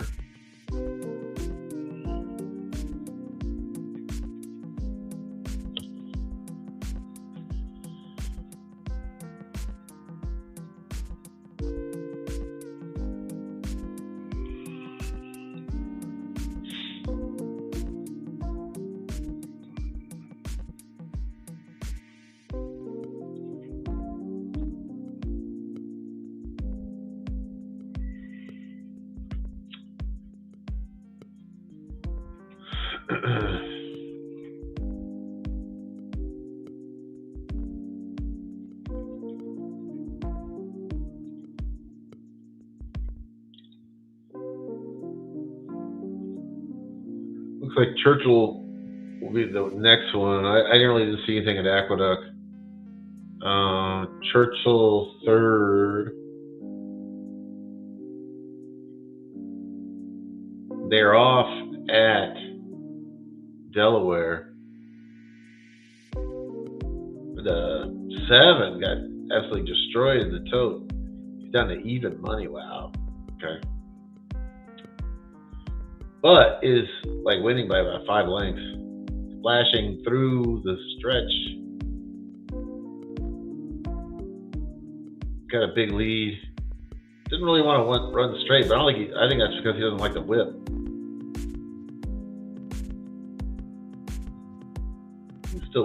Now he's just riding him. Yeah, he was getting a little squirrely because he was trying to like shy away from the whip. All right, so Big Poppy's at the game. See that? At the Red Sox game.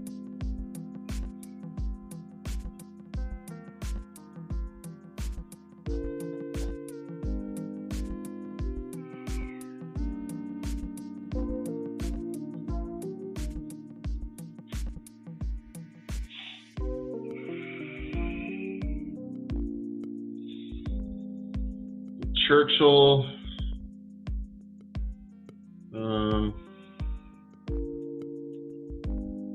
Churchill in 3 minutes. Churchill race 3. Let's see, 3, 4, 5. Okay.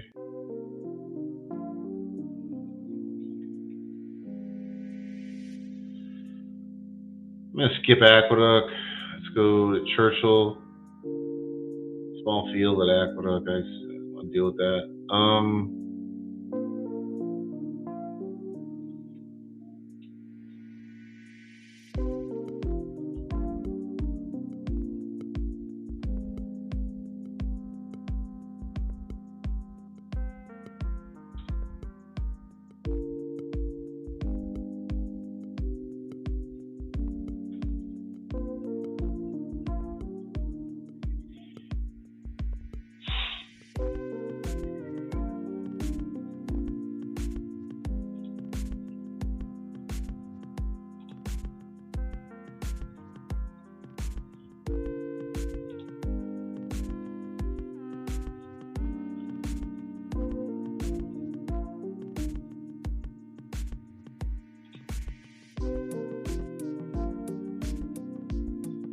All right, Churchill. I mean, the favorite, probably the rightful favorite here, is either the 9 or 10. They're kind of equal, which isn't anything earth-shattering. I don't think I would really necessarily bet either one of them, honestly. I kind of think that there's maybe some value otherwise. The 2 I had marked, but I think that 2 ought to be higher than 26. That he should have been high, a 40-ish 30 or 40-ish. The 6-horse Bird Song, around 15 or 20 to 1. I thought, well, that's what he's at. I thought he ought to be like at 40. That was a horse I was really kind of thinking about. I was marking it up. I think the best bet here is probably the 7 Market Runner. I think he deserves to be around 3.5 to 1. But I'm not crazy about him though. But I think if I had to bet one, I would probably bet the 7 Market Runner, which isn't the biggest endorsement in the world. But anyways, they are off at Churchill.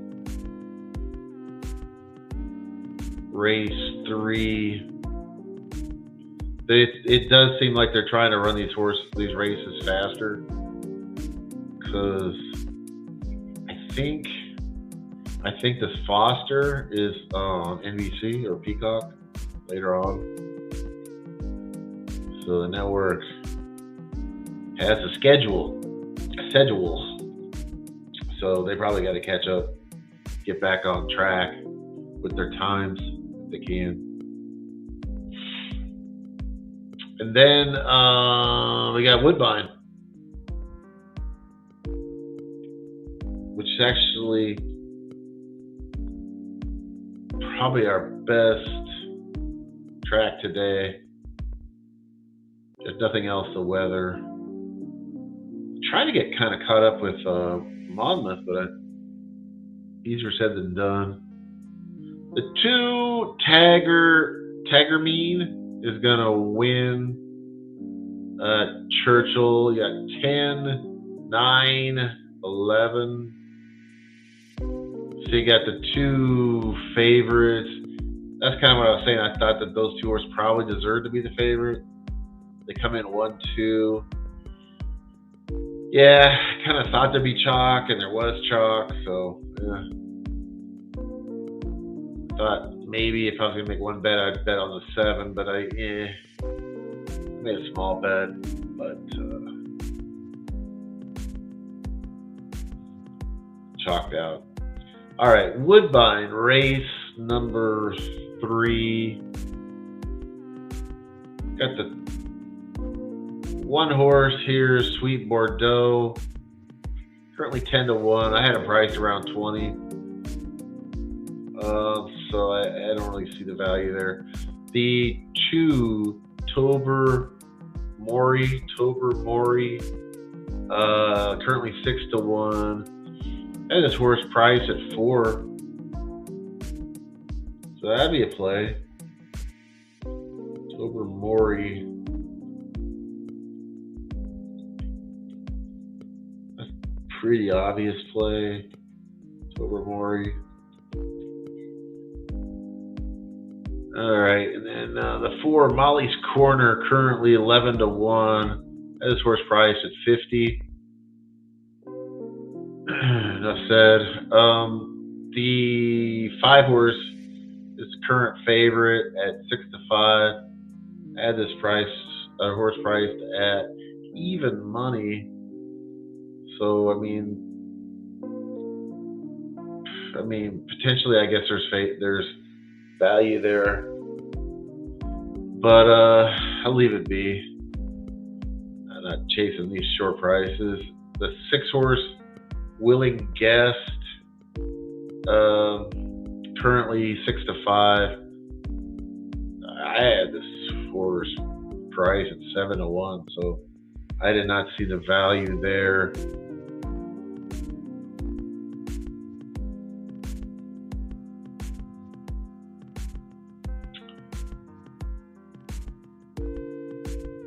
So again, I like the 2 Tobermory, and the 5 play at your own peril.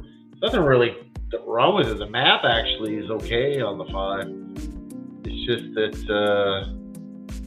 not sure if I want to take that short price. I think he's currently 7 to 5, but I think he drops below even. In all honesty. Kazushi Kimura rides there,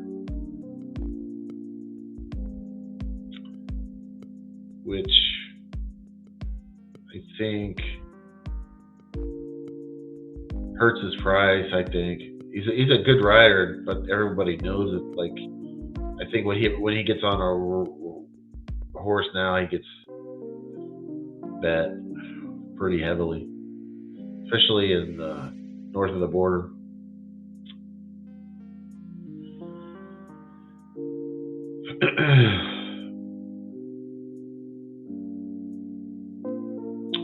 Okay, so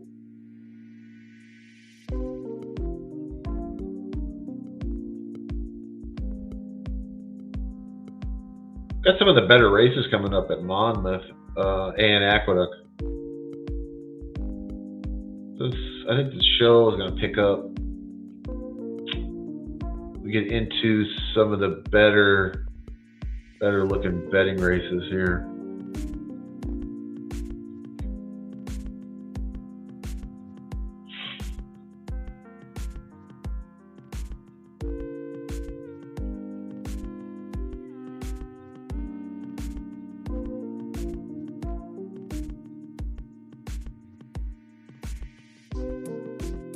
And the mystery music keeps going. Let's see. Let me check my messages here.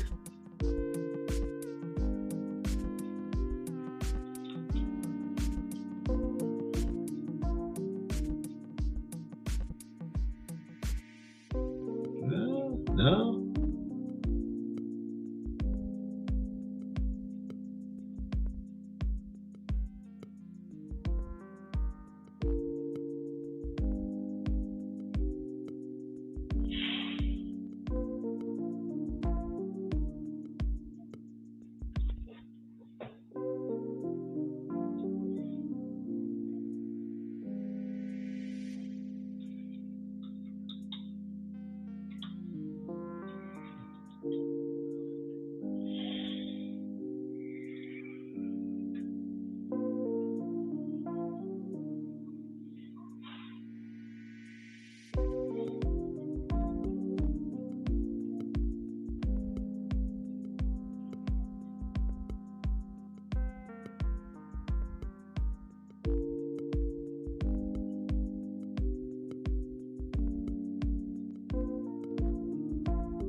Okay, let's see.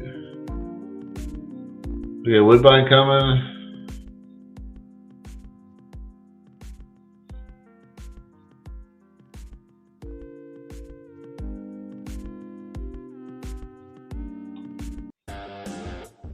They're loading at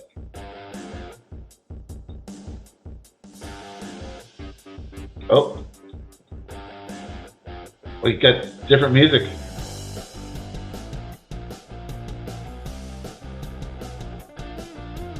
We are rocking now.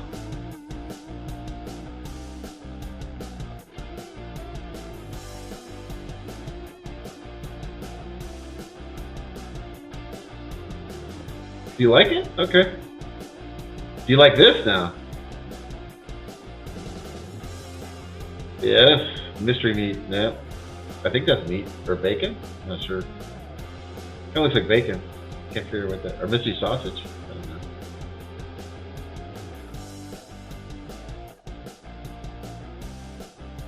Dennis likes it.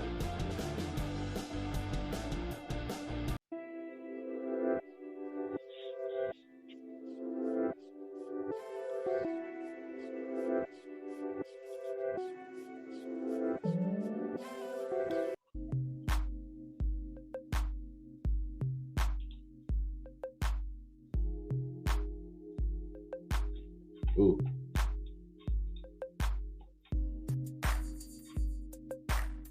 Yes. Okay. So,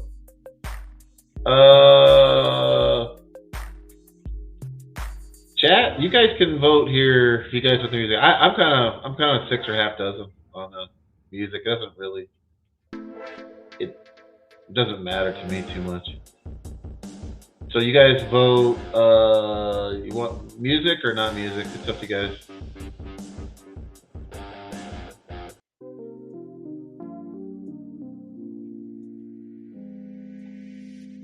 So let me know, chat. We give you guys music.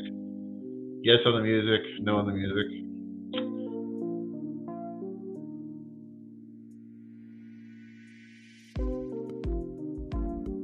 I'm not sure what our choices are for music, but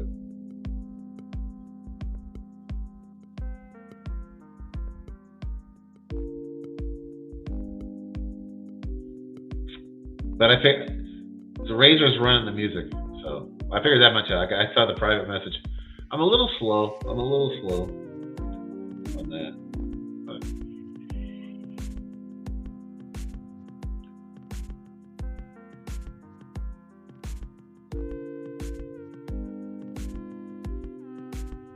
you guys can vote.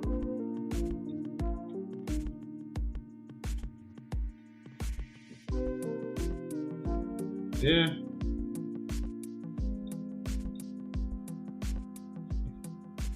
Dennis likes it.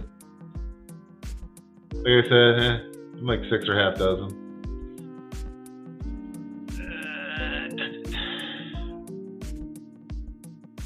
Andreas is off. Okay. We have 1 vote for off. Okay, Dennis is on, so I think we're 1-1. I feel like somebody else posted up. They liked it. Well, John Egan's got a World Cup pick here. Oh my lord. Okay, World Cup picks Congo and under in Argentina.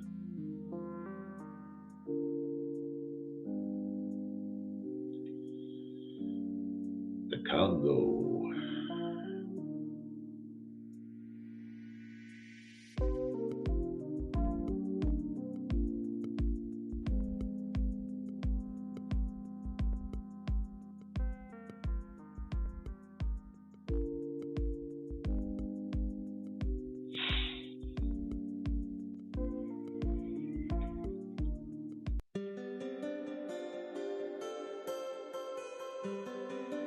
Okay, background music, okay.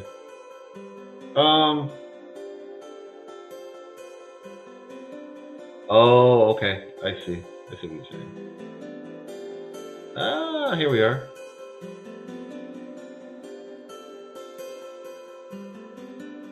All right. Ah, I'm learning stuff.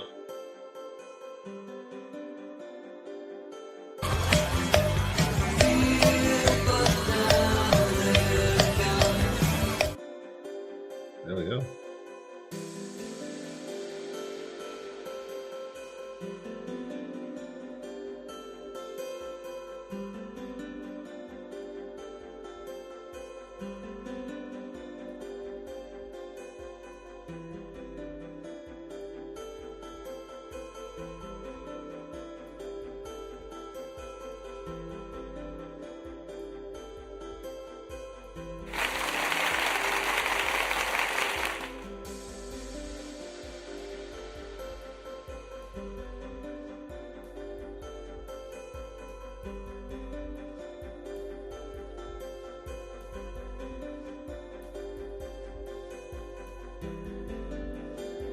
Okay.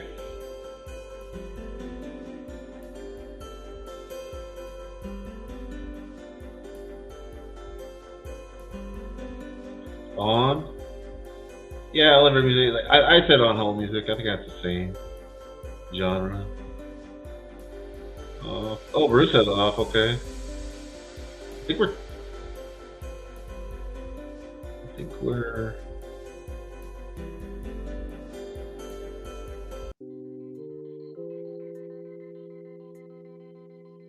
I think we're 3-2 off.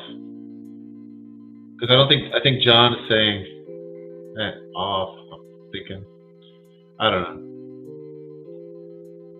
know. Okay, so we got Gulfstream 5th.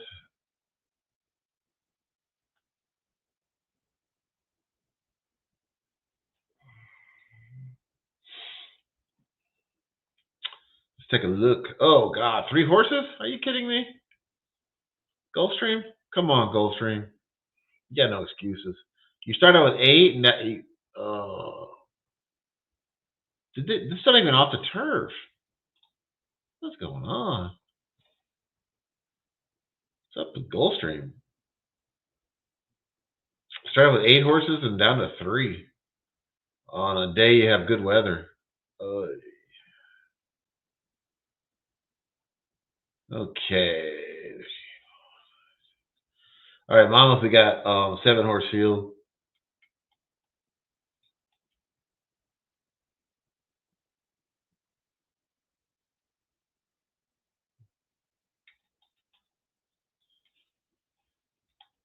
All right.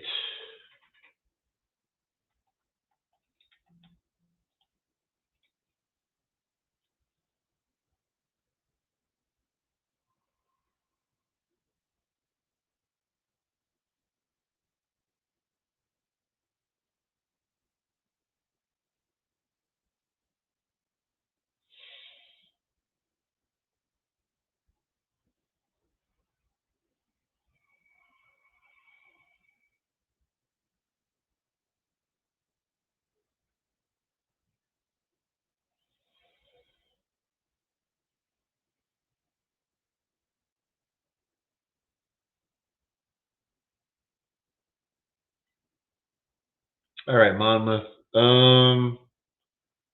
Fourth race.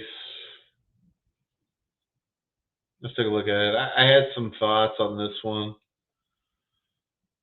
originally. Let's see if the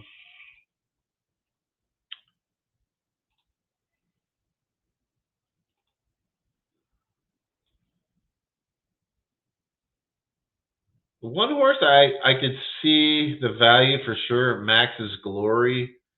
I think that I take a bet on him. Max's Glory. The two horse currently 3.5 to 1. I mean, I had this horse priced at 9, so no. The three horse Silent Roar currently 10 to 1. I had him priced around 18, so I don't see the value there. The four horse Bean Machine. This is my top pick here. I like a lot of little things about this horse. I like the trainer change. I like the work pattern. I like the price. He's currently 11. I had this horse priced at 10. I think he climbs up to 15. I think he gets up to 15 for us. So yeah, I'm on the Bean Machine, and I also like the one a little bit. So I will come back and revisit this and look at from an exacta standpoint. The five horse Heart of Gold, currently 3 to 1. I mean, I had him handicapped at 5.5, so a little short for me. The six horse, I mean, I had this horse handicap at 10. I think he's six right now. I see on the DRF he's projected to go off at 9, so I think I take a little action on the six. Zoo Daddy.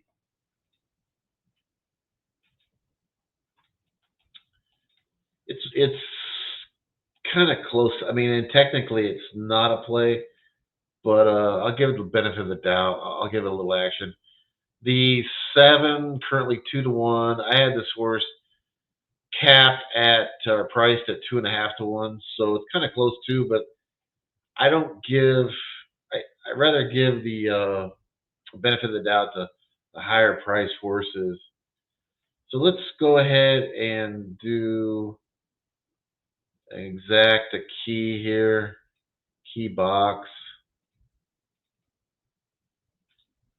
We'll key the 4 to the 1 and the 6. I will post that up in the chat here. If I can get it to go.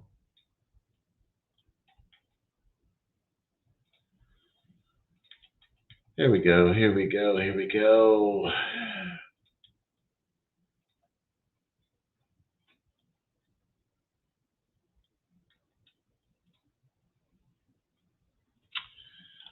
All right, that's in the chat.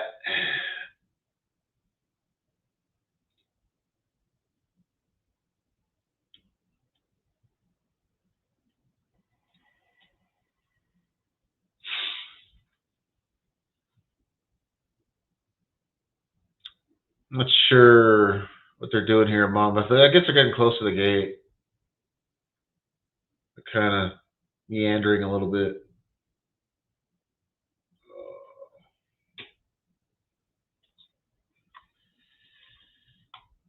Mouse died. Let's turn it back on. Okay. We got Delaware coming up in 1 minute. Got 7-horse field here, which honestly has been one of the bigger fields we've had.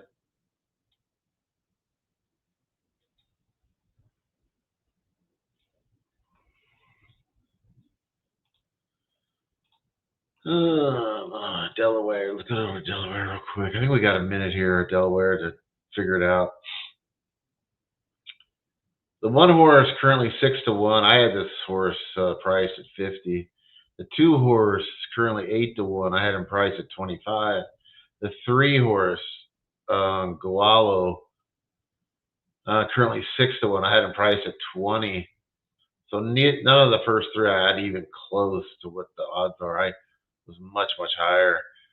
The 10 horse, Captain Candy, currently 10-1. I had this horse priced at 9. So that's a horse that I would take a look at, Captain Candy. It's kind of on the border. I don't know if I'd take it necessarily. The 5, Powerful, I had this horse handicapped a little over 2-1. He's currently 5-2, so that would be a play. The 6 horse, Megan's Honor, currently 7-1. I had him priced at 7. So that's yeah, that's a play. It's just not a strong play. I do like the 5 a lot. The 7, I had this horse priced at 8-5. It's currently 8-5. So I guess I guess my bet would probably be the 5, then probably a little bit on the 6. The 6 is a little bit of a mystery to me in the way they're betting it. Actually, the way they bet the race is a little bit sus, because you're getting action on the 1, 2, and 3. And I don't think they deserved anything to be below 10, any of them. Nonetheless, under 12-1 even. I could confidently say that. I don't know. It's a little odd the way they bet it. Like I said, I think the 5. Let's go ahead and key the 5. Let's key the 5 to the 4, 6, 7. Key the 5. Get the Delaware.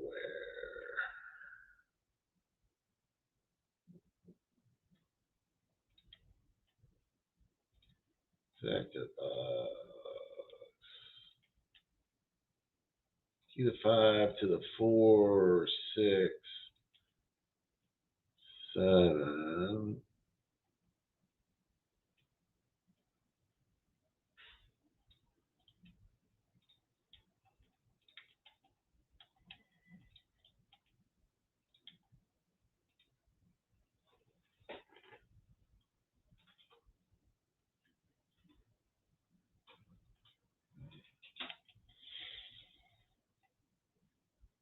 All right. Got my bet in there.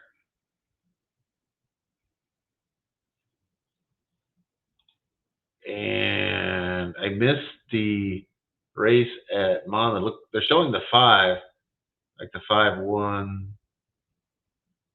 Looks like it came in 5-2. Now it's showing the replay. 5-2-4. I really like the 4. Got ran 3rd. I don't bet the show. So, and I didn't play a try.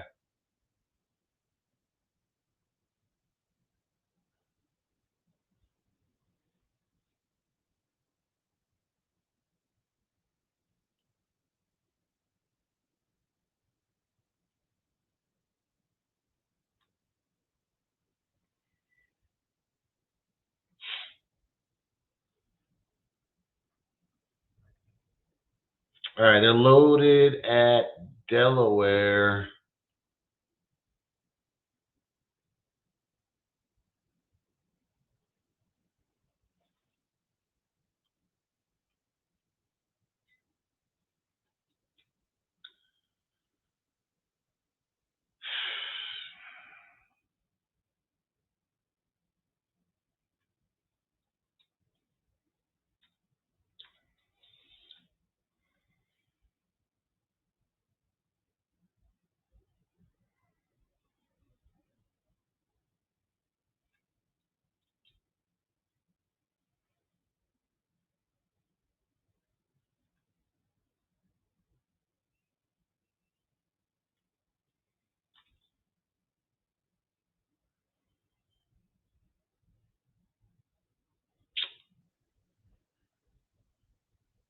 All right. You got the one out of the lead. Yeah, they. I did not like the 1, 2, or 3. That's gonna go 1, 2 at Delaware. Wow, they got me. They fooled me there. All right, we got 3 minutes to Aqueduct.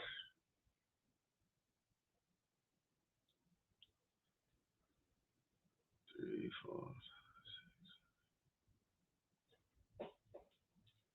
Got 3 minutes to Aqueduct, race 4.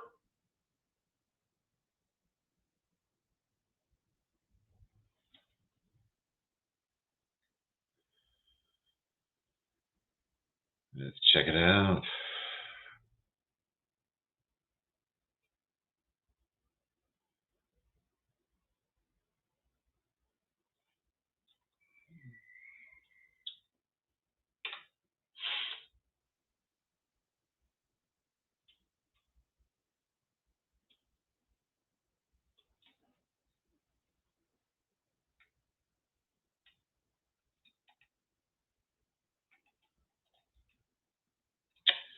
Aqueduct race.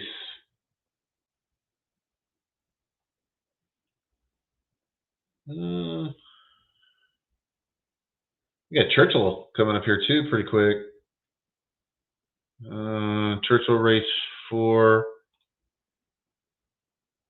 I don't know if I'll get a chance to look at it. They're right on top of each other.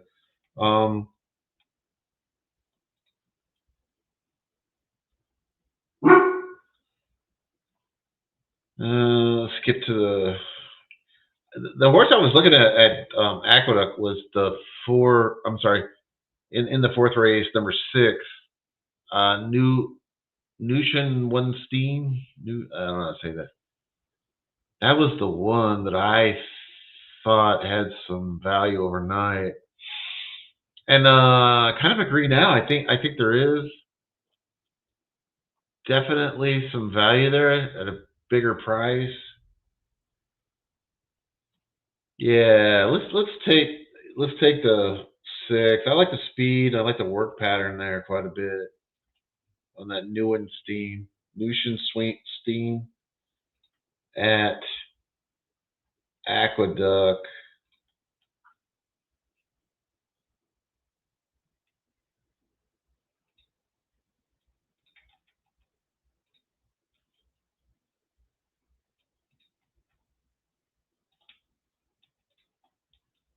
Then we got Churchill.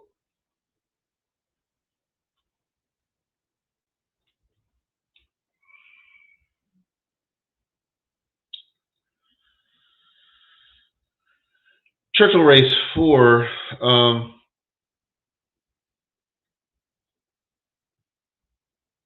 We got 7-horse field there. Try to take a look at it here as soon as I can. All right. I got my bet on Aqueduct. I just took a straight bet on the 7. I'm not 7, 6. I'm sorry. Nushenstein. Then 4th at Churchill. They are approaching the gate.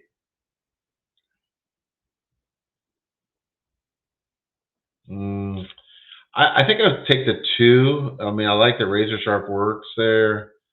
Um, I think that's played non-conforming with Louis.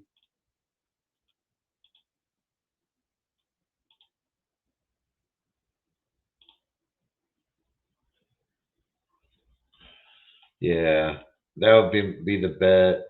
I think the 2 non-conforming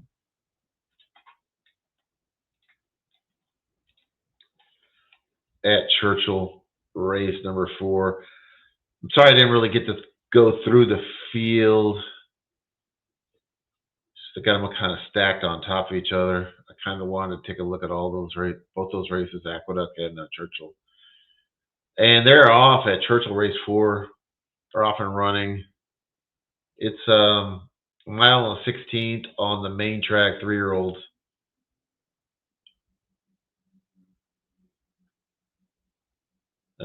Two, which I took a little bet on non-conforming, is it got out to the lead. The 7 is right there, lapped on them. They're going to moderate pace, I think. I don't think it's super fast. The 7 is definitely hounding the 2, making them work.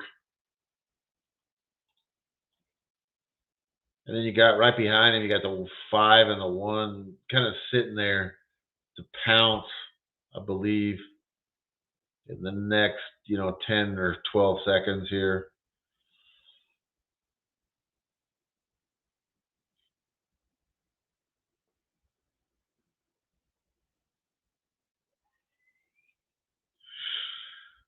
With the 2 still fighting as they approach the top of the stretch, 2 is grimly holding on to this small lead. The 7 is right up alongside.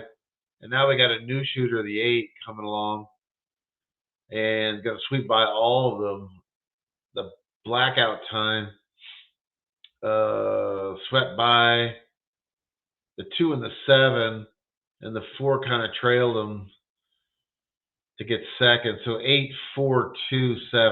8-4-2-7 at Churchill.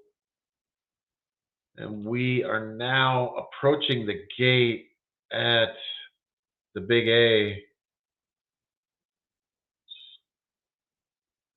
for its penultimate day of racing.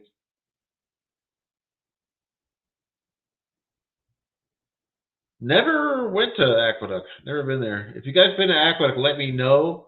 And if you guys want to maybe post up if you have gone, maybe post up a little what you thought of it, your memory, something that stood out about Aqueduct.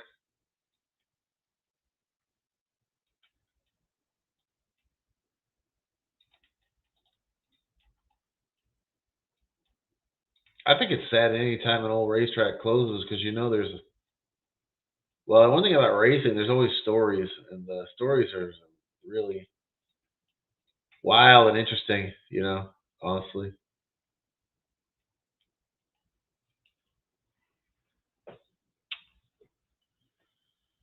We got the 6-horse, or I'm sorry, the 5-horse got out at Aqueduct race 4, running with the 6. The 6 right there. 6 in a good spot. I don't really see a problem with getting out there near the lead at Aqueduct. You got the 1 there tucked in, and then you got the 8 on the outside in 3rd and 4th, respectively. Then you got the 3 and the 2 in behind, and then back to the 7 and the 4. 5 is still got a lot of horse. He kind of spurted away there around the turn. The 8 horse, I believe, or is that the 1? Oh, not the 7 on the rail has taken over the lead, came through with great trip and a great ride by, who is that? C Nombre, without a name, with Katie Davis. What a ride by Katie. Got right through on the saloon passage and took over. Everybody else kind of floated out and just worked out perfectly. I did not have the 7. I had the 6. Ran okay. Chased them and actually was gaining slightly at the end to run fourth. So the order finished was 7-2-1-4 at Aqueduct. Terrific ride by Katie Davis. No, I didn't have it, but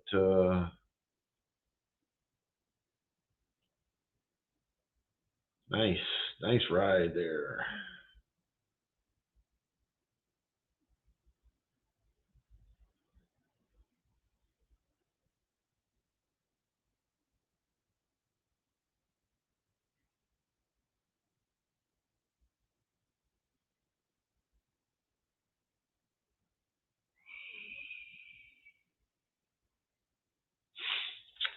All right, we got Woodbine coming up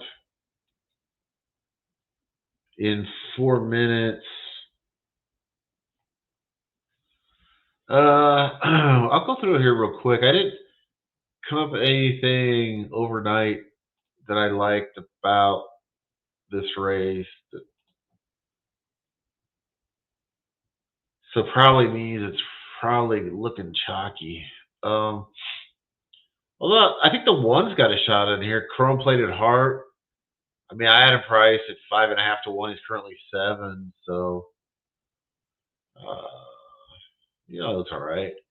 The 2 horse currently 2.5 to 1. I priced it at 7.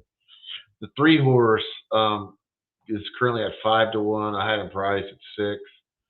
So that's kind of close. I mean, if you like the 3, I wouldn't talk you off of them. But I do like the 1 a little better right now. The 4 horse is going to be my pick here. Haley's Honor, currently 9 to 1. I had his horse price at 6. Actually 5.5. Haley's Honor, I think, offers some value here. Yeah, that's a decent price on Haley's Honor. 5 horse Justine, currently 2 to 1. I priced this horse at 8, so I didn't care for it. The 6 horse, currently 3 to 1. I had him priced at 5. So I'm on the 4 for sure. Maybe the 3 if you did like the 3 to begin with. I'm not sure if I did. And then the 1 for sure. So let's go 4-1 and then maybe the 3.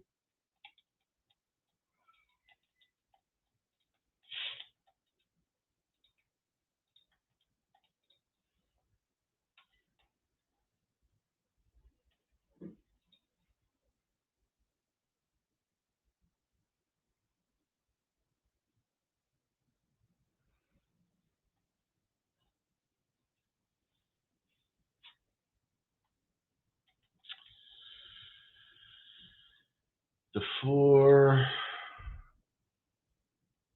and the 1 at Woodbine, race 4.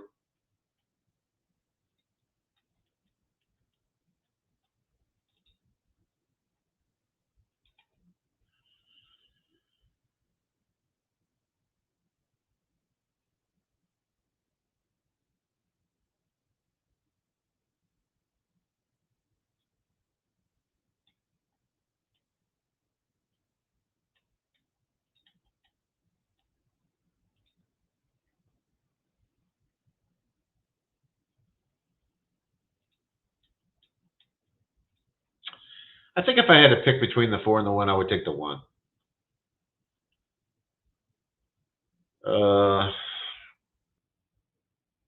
mean, it's close. Did these horses come out of the same race? Because I see they're coming back on the same date, 27th. I can look it up. One came out of the Woodbine May 3rd.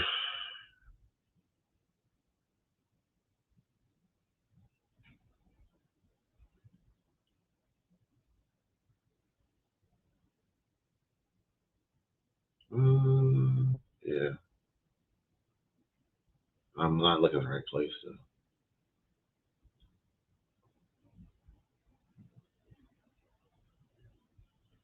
Oh, here we go. So May 31st. May 31st. Yeah, they're coming out of the same race, the sixth race on May 31st, right? Oh no, fifth race. The one horse came out of the fifth race, and the four horse came out of the sixth race. Same date but different race. Okay.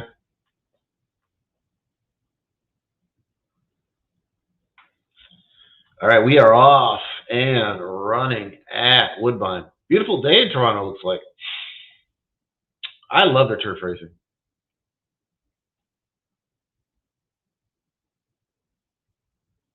They have, I think, at least two courses, so they should run a lot of turf racing. And they should steal horses from Europe. They can entice some money, People will bet this stuff. I mean, the handle's pretty good on these turf races, I noticed. All right, we got the four out on the lead with the six on the outside. The one is running rough, bumping into everybody, but does look like he's got a little energy. The four still there on the rail, fighting tooth and nail with the six.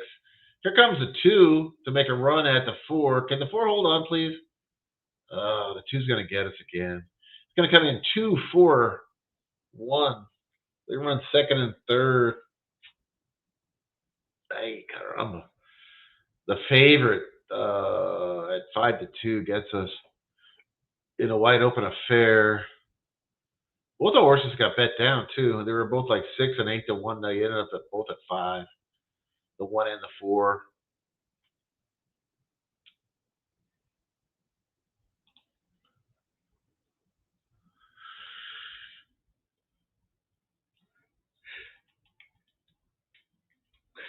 Okay.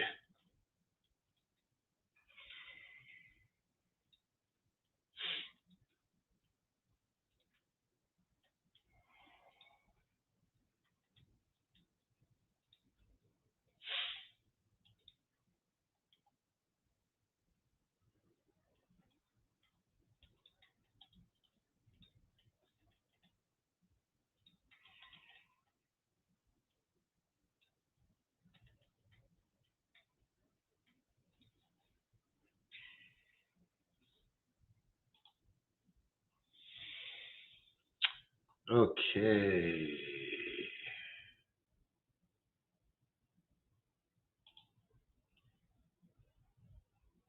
So the next race looking at here is Gulfstream race 6. You got a 1-9 favorite there. Oh Lord.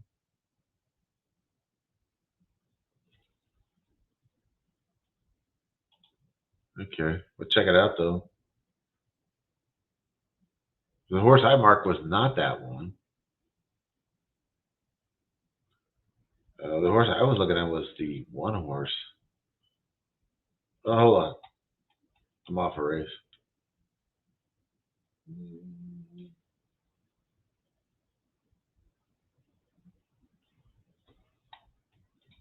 Who did I like?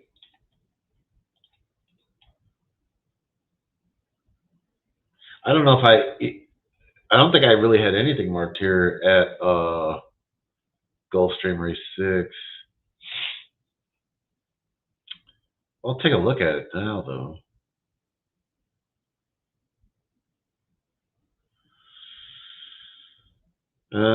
Exquisite. Wow. This horse really does look almost like a 1-9. I'm not saying like, oh, bet it or something, but he kind of looks that almost that good, at least on paper or whatever, digital. Let's put it this way. I don't really see anything that. I mean, if I was going to take another horse, I'd probably take the 3, I guess.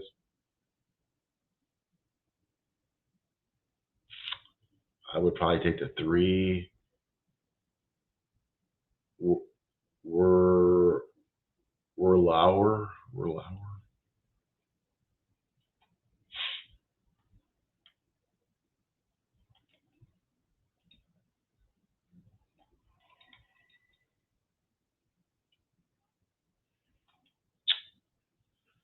Yeah, this doesn't. This looks like the. We've had some bad betting races. This is like another one.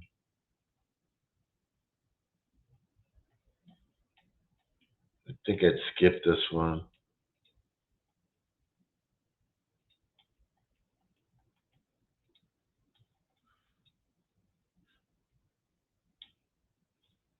I don't mind betting against 1 to 9 shots. Actually, I kind of like betting against 1 9, but I don't know about this one. This two,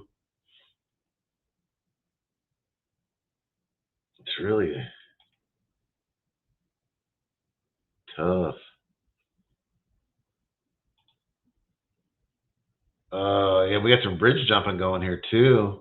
They have a show pool. We have bridge jumpers on the 2. Alert, alert.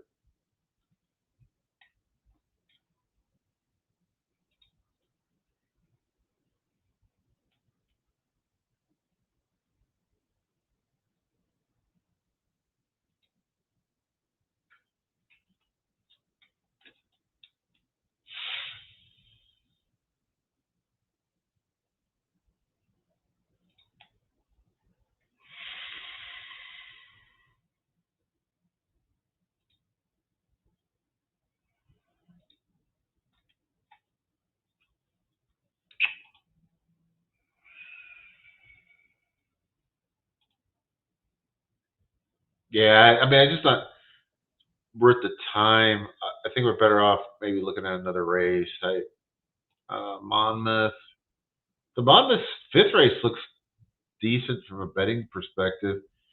5.5 on the turf. Looks like we got like a 9 horse field there. Let's just go over there, take a look.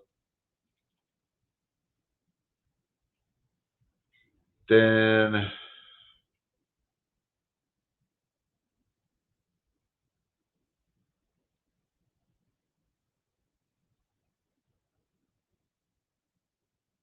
after that we got Delaware sixth.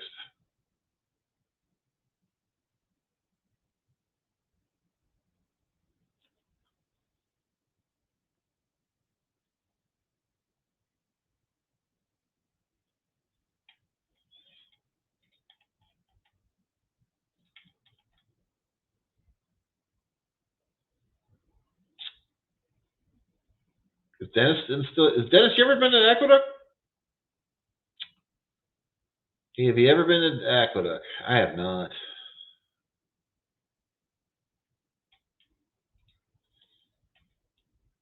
Yeah, closing up shop for good, from a racing standpoint at least.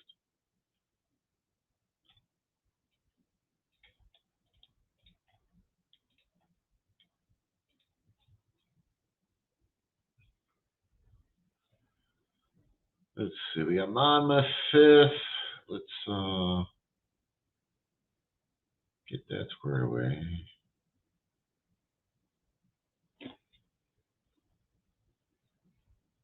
Let's take a look at it.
Okay, Aqueduct. I'm sorry, Monmouth. Maxi match is Maxi match. Currently 6-1. I am priced around 5-1. So that would be a play for me. Yeah, I like him. I got Cold Feet at 7-1. I priced this horse around 4.5, so that's another play. I kind of like both of those horses, like the one and the two at Aqueduct.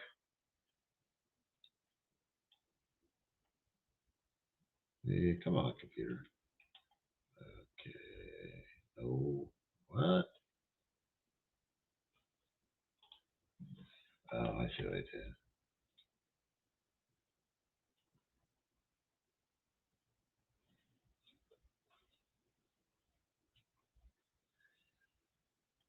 Uh,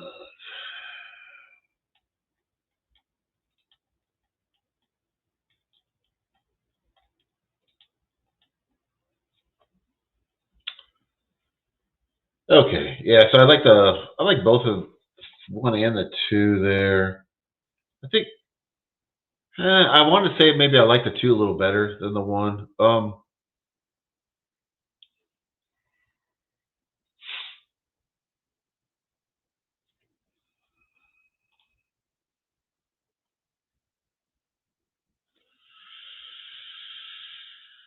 The two, the three is another one I kind of like also. Eh, I don't like the five currently is 3.5-1. I had him priced at 4.5, so I don't think I would take him. The six horse currently at 9-1. I had him priced at 20, so no play there. The seven horse Carnaby currently 9-1, but projected to go off at 10-1. I would have to take him, or actually projected to go off at 14. So yeah, I'll be on him. So I'm on the 1, 2, 7 so far.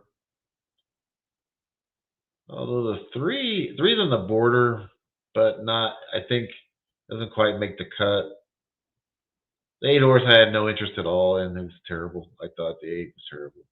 The nine currently at 2.5-1.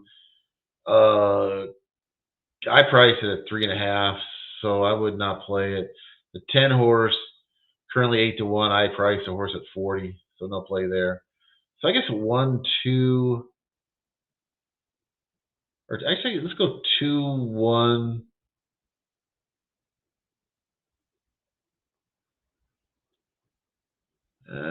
2, 1, 6. Well, I did like the 6 one. Although I kind of like the 7 better. I think 2, 1, 7, 6, and let's throw out the 6. Make it three horses. 7, 2, 1 there.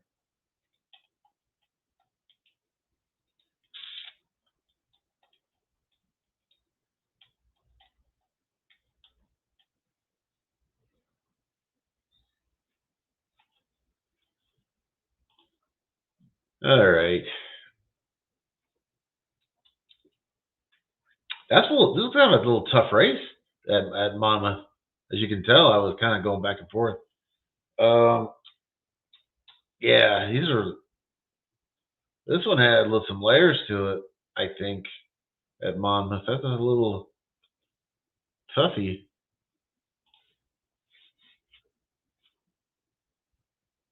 And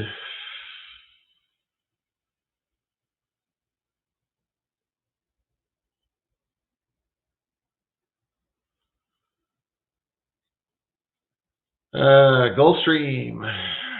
I didn't see the race.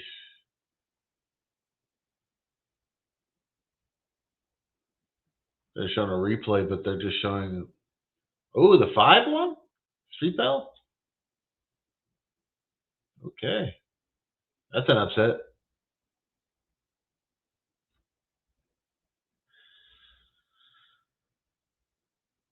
Did the 2 run out? I wonder. I didn't see. Oh, the 2 got third. Oh God.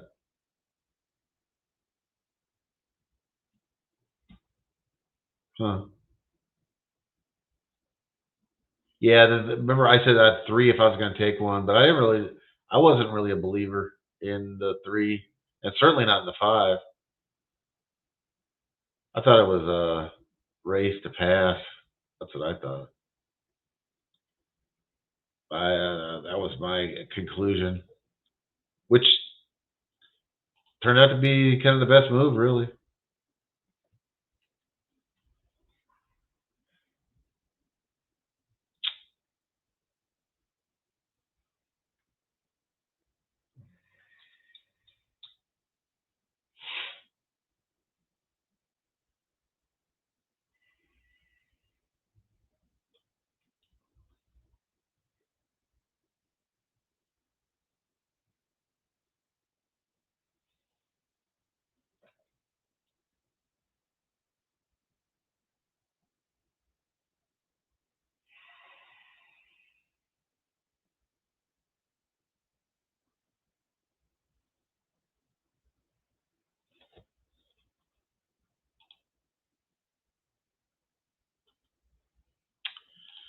They're loading at Monmouth, and now they're off in the 5th.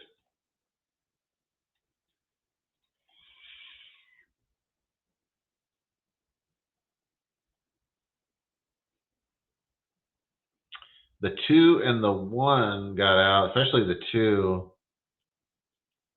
That was cold feet. That was probably my first or second because I did like the 7 a lot.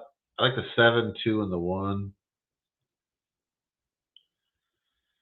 2s end up going off at 3.5 to 1.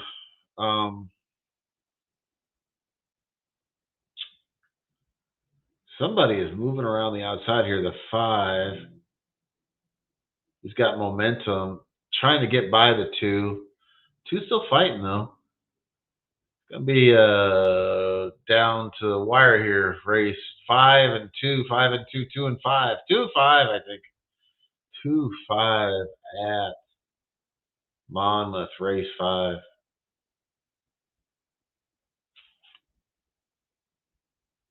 Hell of a race. Those 2 kind of shorter prices though, but not the favorites. Not the favorites. The 9 was the favorite. He finished, I think, 4th, maybe. Yeah, it looks like 4th.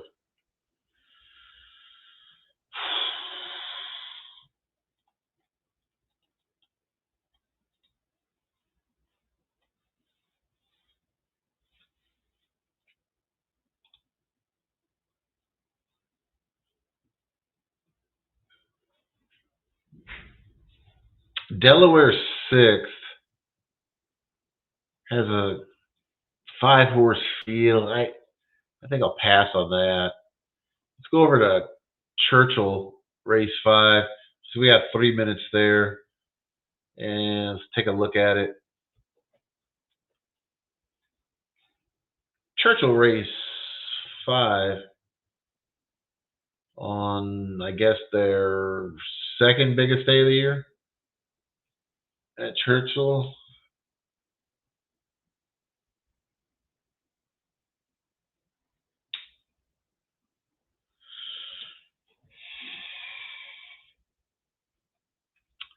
All right, let's go through this field. I think we can get through it before they load up.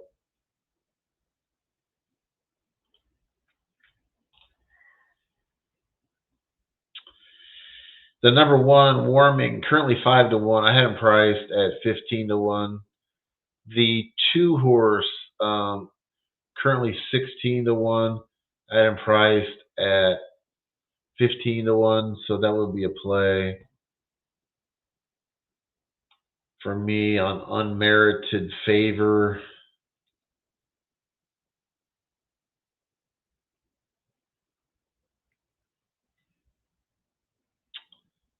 Then the 3 horse, Way to Be Marie. Currently 3.5 to 1. I priced him at 7. The 4 horse, currently 39 to 1. I had him priced at 200. The 6 horse, the 5 horse scratch. The 6 horse, Just Basking, currently 8 to 1. I had him priced at 40. The 7 horse, I had this horse priced at 500 to 1, so no play there. The 8 horse, Pin Up Betty, 2 to 1. I had him priced at 4.5 to 1. The 9 Vivu, currently at 4.5 to 1. I had him priced at 4, so that would be a play with IRAD. I'm on the 9. The 10 horse, Stylish Sue, currently 5 to 1. I had this horse priced at 3.5. So I'm on the 9, the 10. I'm on the Ortiz brothers here. And not so much because of them, but I just like the value there. Weird. Usually the Ortiz brothers get overbet, but I don't. In this case, I don't think they are. I would say one thing though: they don't have the ideal post position here. I would say that.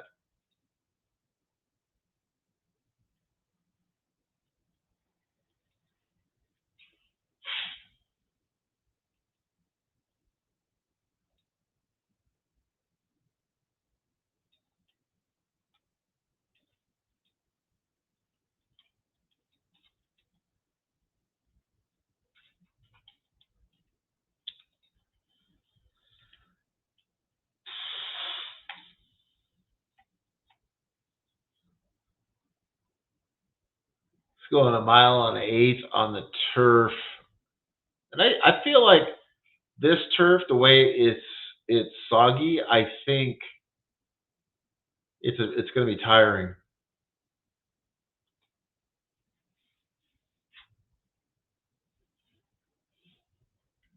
I think this is the first turf race of the day, but I can imagine that it would be more tiring than a dry turf course.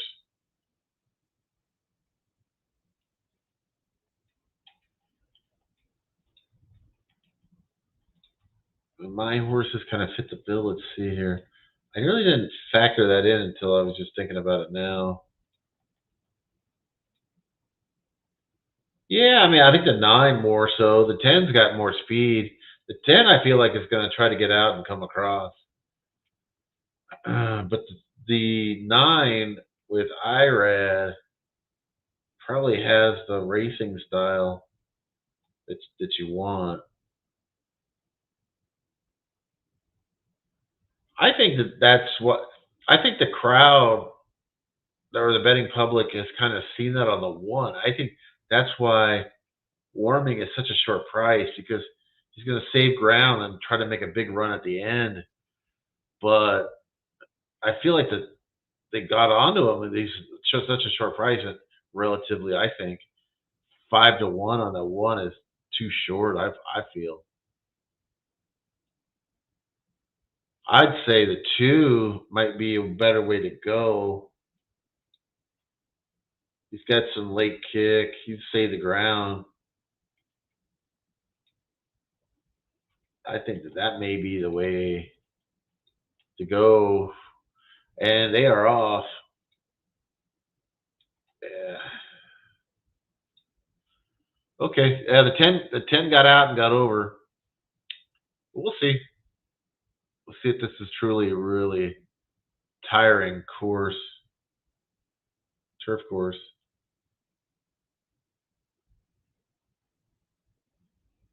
Doesn't look like they're tearing the hell out of it like you'd think they might with the wetness. But the 10 actually was getting kind of a soft trip on the front end, relatively.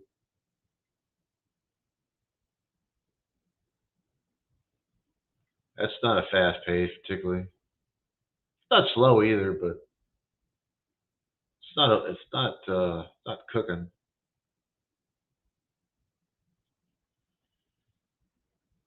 Tens there on the lead. Stylish Sue. They're entering the far turn now. The racing's just starting to click now for some of these. Got to kind of get in position. There's that two. I did like him. 13-1. The 10's still there. I had him. I got the 10-9-2. Here comes the 8 though. 8's gonna go by both of them. That's your favorite. And here comes the 3 and the 1. Yeah, see that 1 to me had too much overcome. He was way back there, and he was, to me, not that he didn't have a chance. It's just that that's a tall order at that price, and to me, it's a shorter price than it ought to be. Okay, all right, we are at Aqueduct. Delaware 6th. I just missed. I siested on that one. I was doing Churchill. All right, let's take a look at Aqueduct.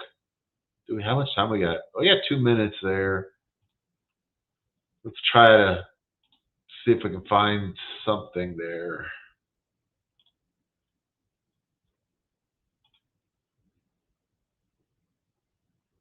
At the Big A.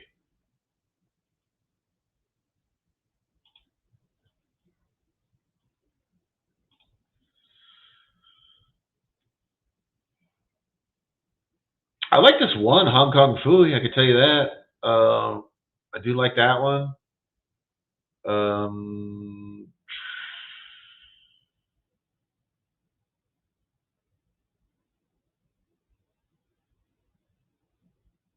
eh, do you, I mean the two maybe Archimedes. He's short though. 2-1's a little bit too short a price to swallow.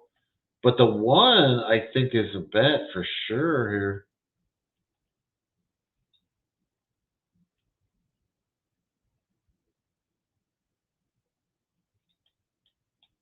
Hong Kong Fooey, let's go.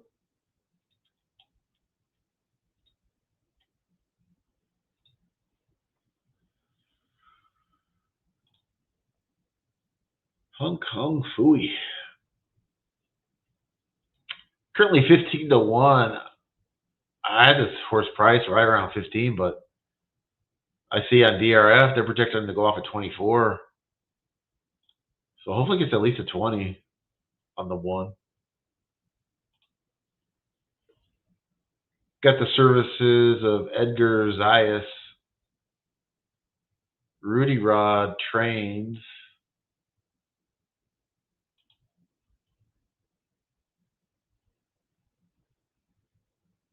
It's a 6 furlong turf sprint.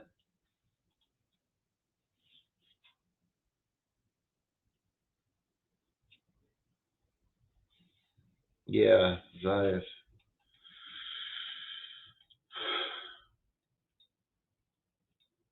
That's good insight, Dan.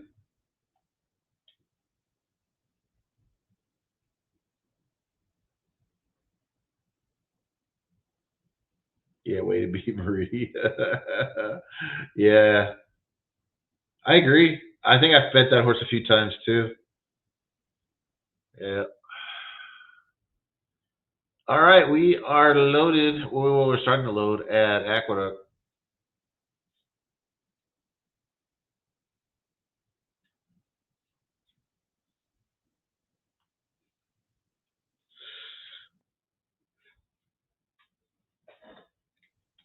Let's go with Hog Hog Fooey. Yeah. Well, there's a word for that, Dan. That's called seconditis, and I get that sometimes.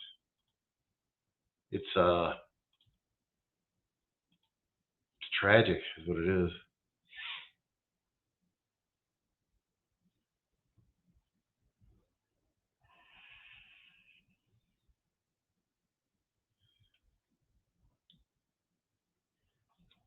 Excuse me. All right, we are off and racing at the Big A.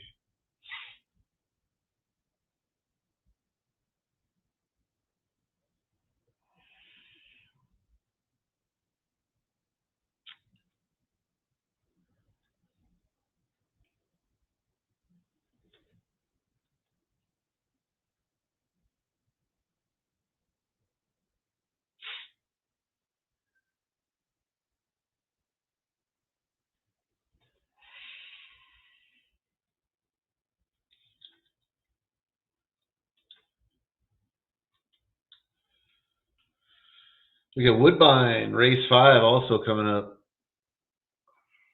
You got the 6 leading. You got the 8 there behind.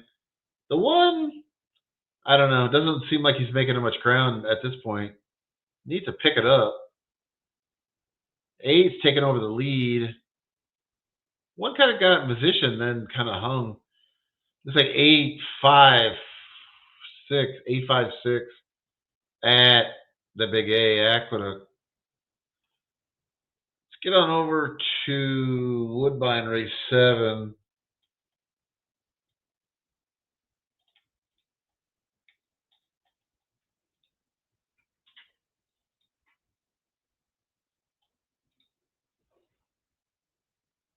Go Woodbine.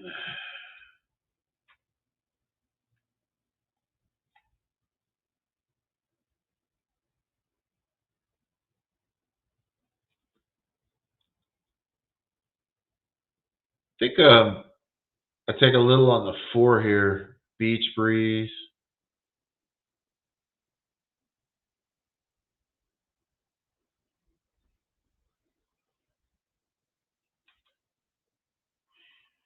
Beach is a breeze, I should say.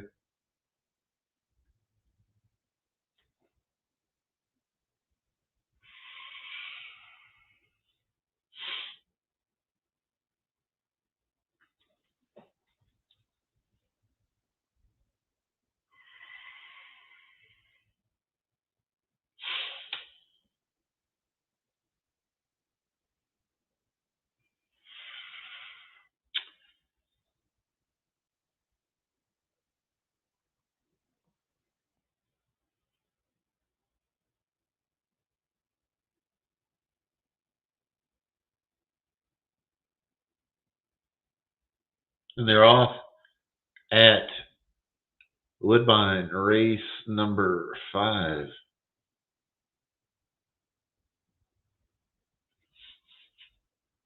With the 9 out to the lead with the 8, 6, and 7. 2's tucked in 5th on the rail. You can kind of tell these horses are got some more talent in them. Nobody's given up yet. These main races, you see half the horses at half the point just completely give up. But you got the 8 and 9 there.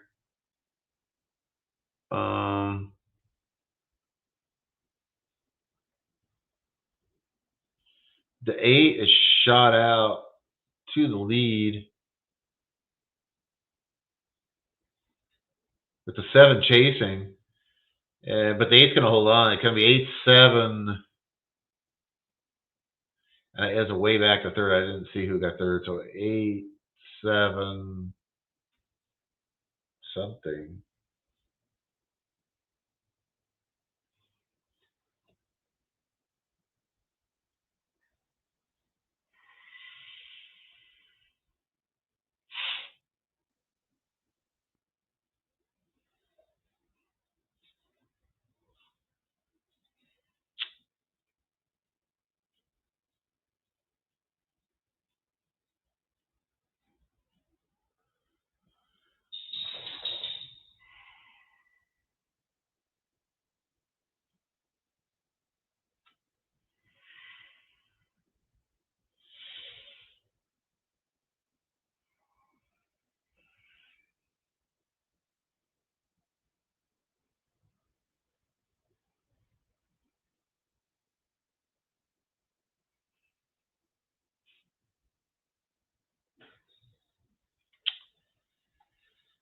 Okay. Um, Trying to figure out what's next.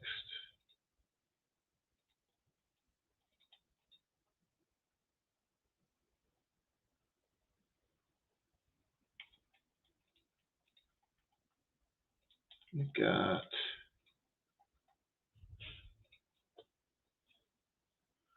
Gulfstream coming up.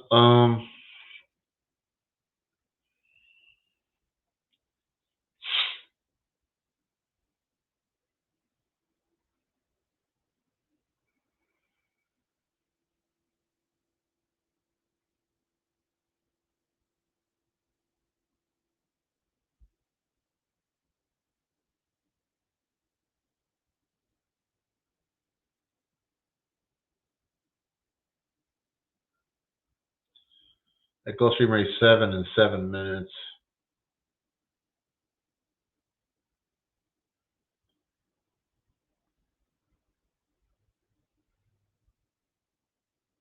I think the weather's been kind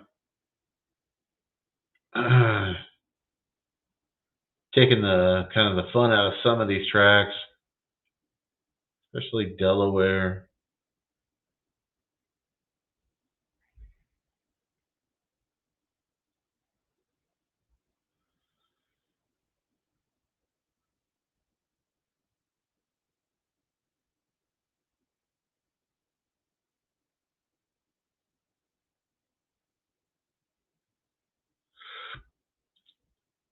All right, let's see here. Gulfstream.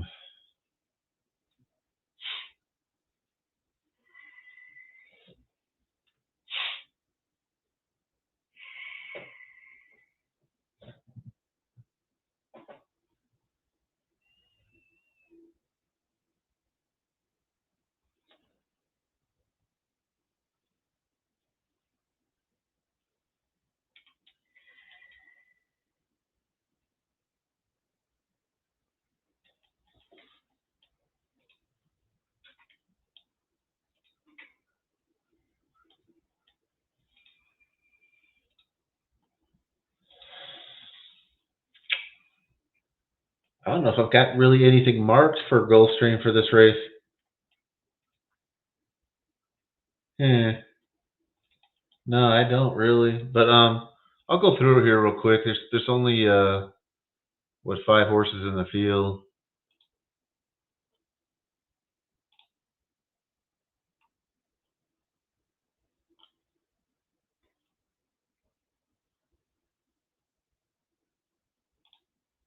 Aroldis Chapman's the closer, huh? The 100-year-old Aroldis Chapman. Didn't they have Weissert? Wasn't Weissert supposed to be the closer for them for the Red Sox? Huh. Okay. I think they got Chapman as like an afterthought, like okay, we'll just have this guy, we get him. I don't think they're paying him that much.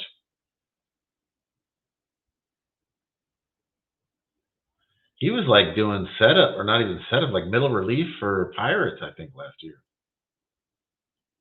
But then I think with the injuries and whatever, I think they ended up being the closer, but it was for definitely low leverage situations with the Pirates the second half of the season last year. I don't know. I don't know how the Red Sox kind of view themselves. Do they view themselves as buyers or sellers at the trading deadline?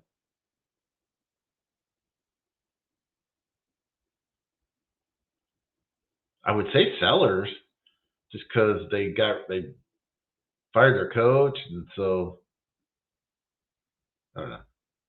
Maybe not. They're sellers. They're 12 games under 500. Yeah, they're not gonna.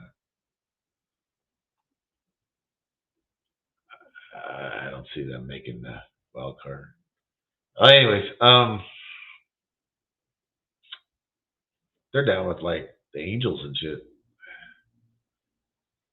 The Gulfstream Santo Dios currently 6-1. I had him priced around 7, so and I got him projected to even go higher than 6. So he's supposed to go off at 8. So I think that's a play. Santo Dio is a play. Readier, currently 4.5 to 1. I had a price at 7. The 4-horse Beauty Bolt, currently 10 to 1. I had a price at 30. Yeah, no play there. The 5, currently 3 to 1. I priced him at 3.5 to 1. The 6-horse, currently 3 to 5. I had him priced at 6 to 5. I don't really see the value there. I think the only real, like, any kind of bet that has too much of value is probably the 1. And that's saying that he'll probably drift up, which I think he will, actually.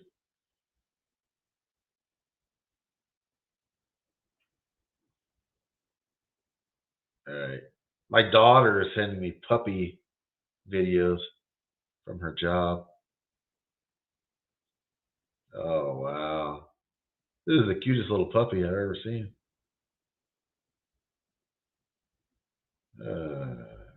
I might post this on my Twitter. That is like, makes you want to cry. But like in a good way.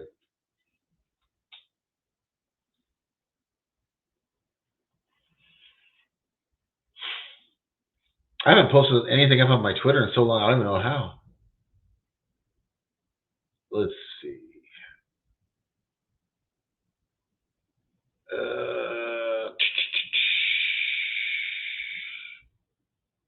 GIF, no GIF.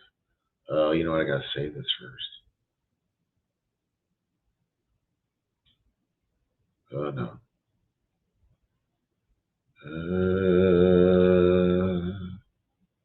What am I doing?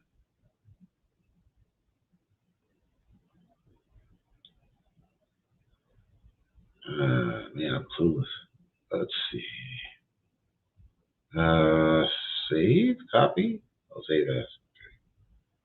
First of all, what's it? Okay, no.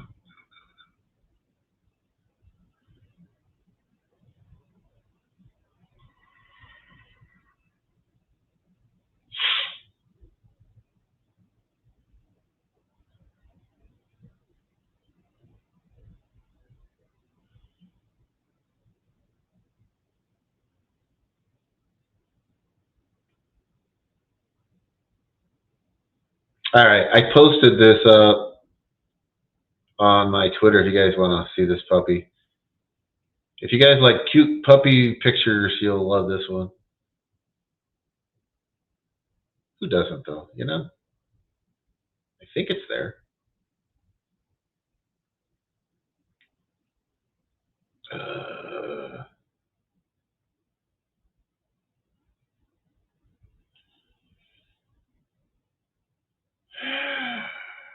Did I post it? I can't tell.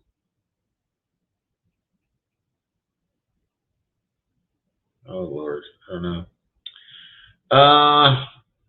Okay, we got Gulfstream.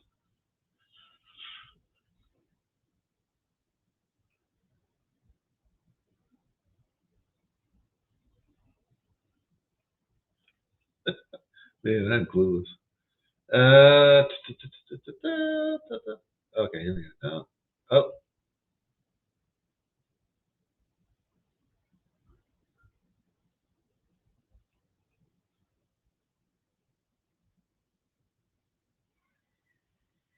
I don't know.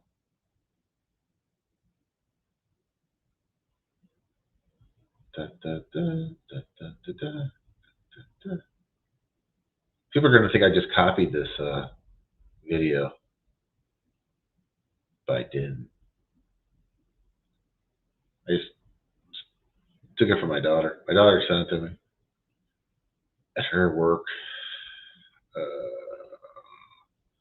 I don't know. I thought I posted it. I don't even see it. I can't see it.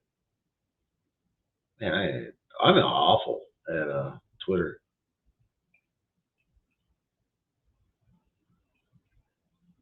Okay, post a video. Okay. Schedule no. Location no. Hold no. Generate image.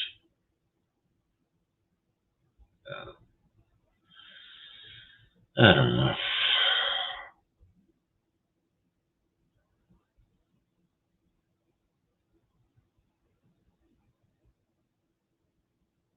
Oh, I gotta push post. Oh, and you gotta wait till it loads. I'm an idiot.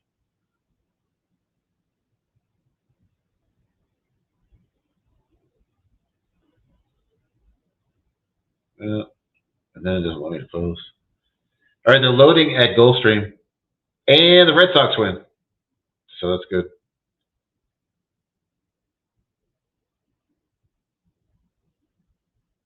Maybe post now. I think I posted now. Oh, here we go. There we go. Yes. Look at this guy. Yeah, if you want to go to my Twitter, it's at soccer sucks. Soccer at soccer, then SUX. If you guys want to check it out. I believe this little puppy's up for adopting or whatever. I think, as far as I know, is at the Animal Foundation in Las Vegas.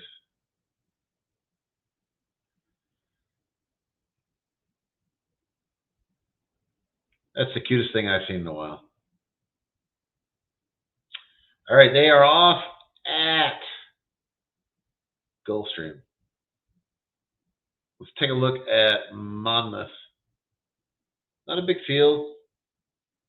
It's the 6th race. Let's take a look at it. What did I do? What did I do? Oh, I closed out something I wanted to close out.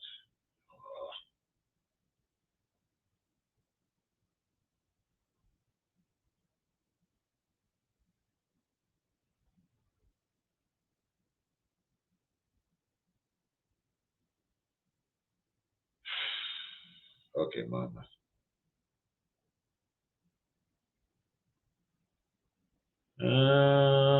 Three or six. Yeah, it's a little bit. It's been pretty chalky at Gulfstream. Probably a little more than a little bit. Okay. Gulfstream.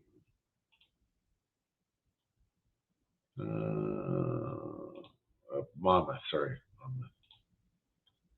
Come on, let's get over to Monmouth.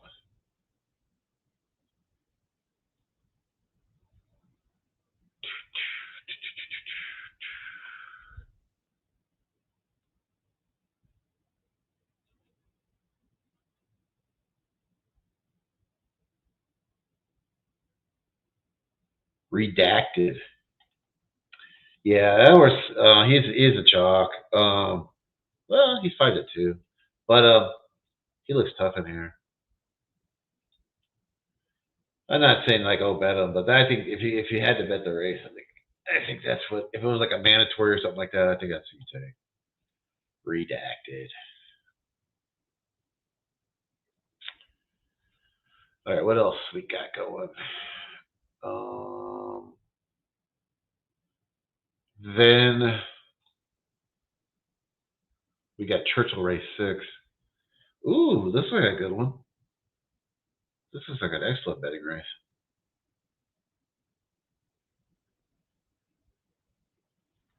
Here, I don't know if you guys want to check out this. I posted up that little. Oh, yep. No, I'll do that. Okay.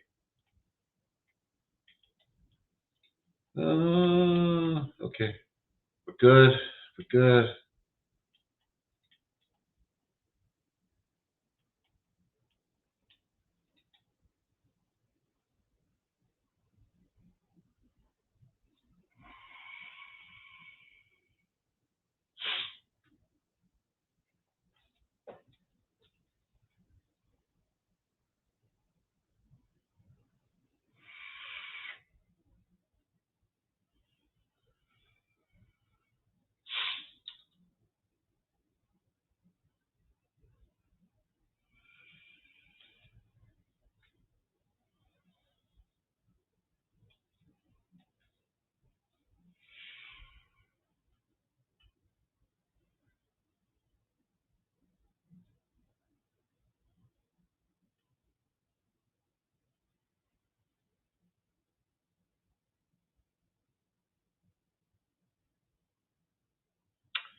All right. Churchill race number 6.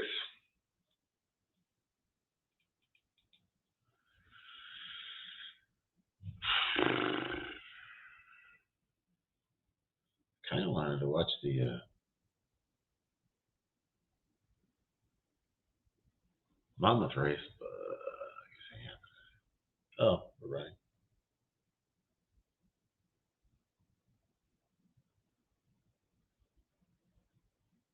Looks like the 7 got there. 7-5 at Monmouth. Yeah, I thought Redacted would win, but 6-5. I knew he'd get that down. He was like 5-2. I knew that wasn't happening. Okay, Churchill. Let's take a look at that. Shows we got a minute there. I'm just gonna scan through these real quick and kind of give you the highlights.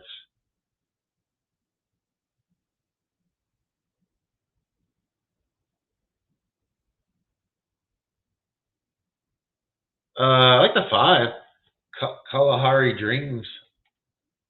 I like that one a lot. Yeah, let's go with 5, Kalahari Dreams.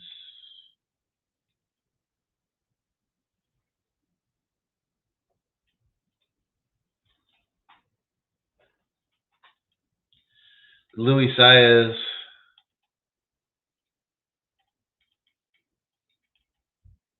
Horse working good.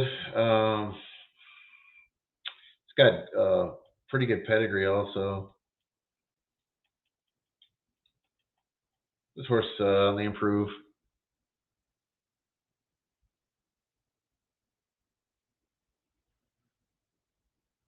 The 6, definitely could get behind. Hold My Bourbon. I like both those about equally, 5 and the 6 here. They both got decent prices. Uh, 7, I don't like. 8, the 8 is the real true favorite, I think, in here, but not like overbearing or I don't say outstandingly good favorite, but probably deserves to be the favorite. The 10, I was kind of the fence on, but I think I'll stay off.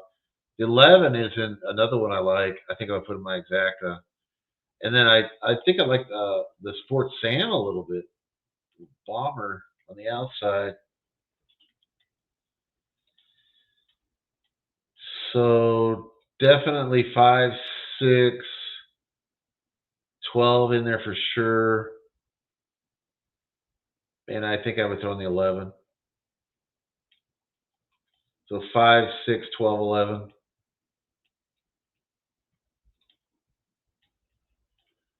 If I can get it all together, I will gladly post it.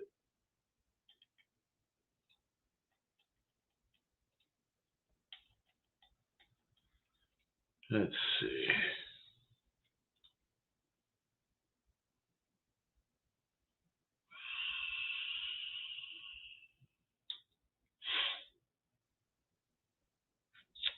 Churchill 6th.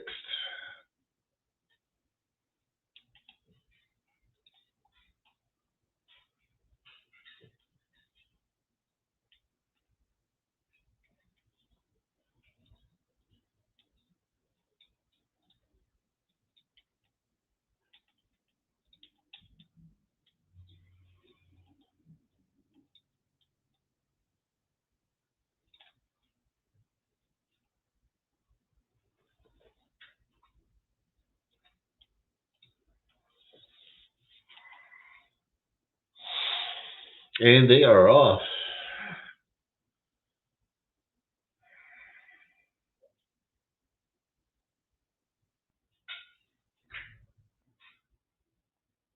At Churchill.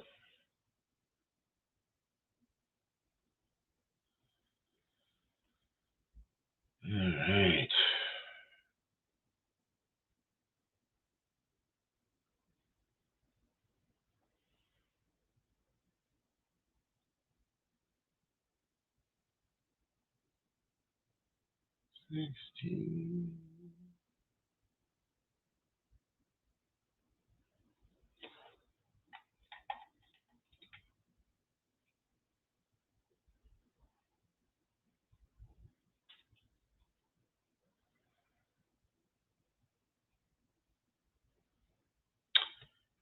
All right, here we go. We're coming down the stretch at Churchill Downs.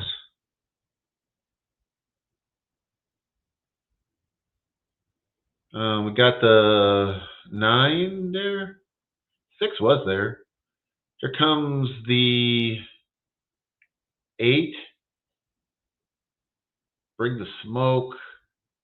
And then the 1 is in there between, but I can't see it. It looks like 9, maybe.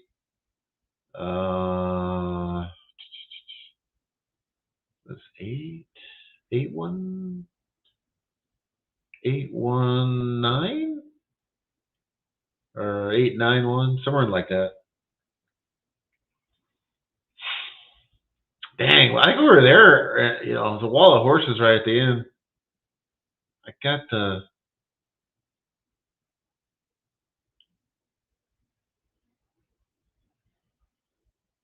Oh, there's the 5 on the rail. Yeah, I mean, it ended up being, I think, kind of the top 2 favorites in order there at the end.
All right, we are off at Delaware.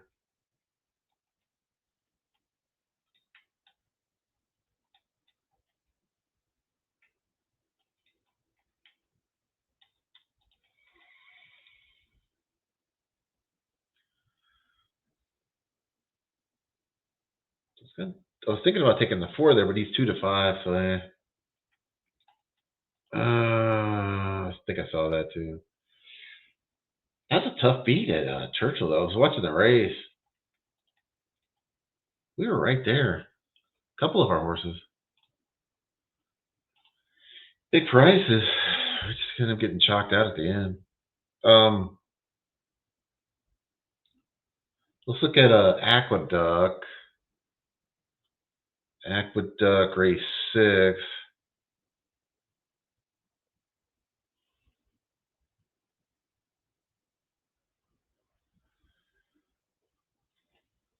Aqueduct.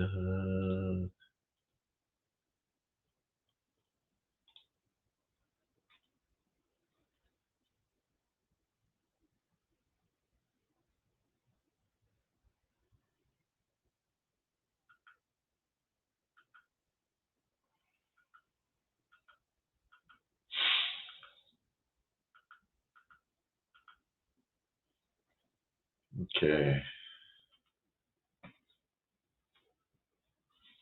Aqueduct.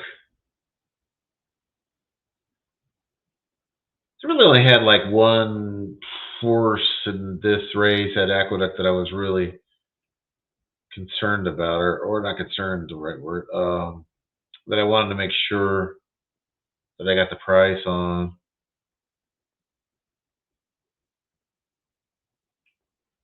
And let's see. I don't know. The 6 I did the put on the happy face with Lascano. I did like. Put on a happy face. 3, 4, 5. Yeah, the 6 I think that I think is worth a good bet there. Put on the happy face. see my computer. Let's see, 6.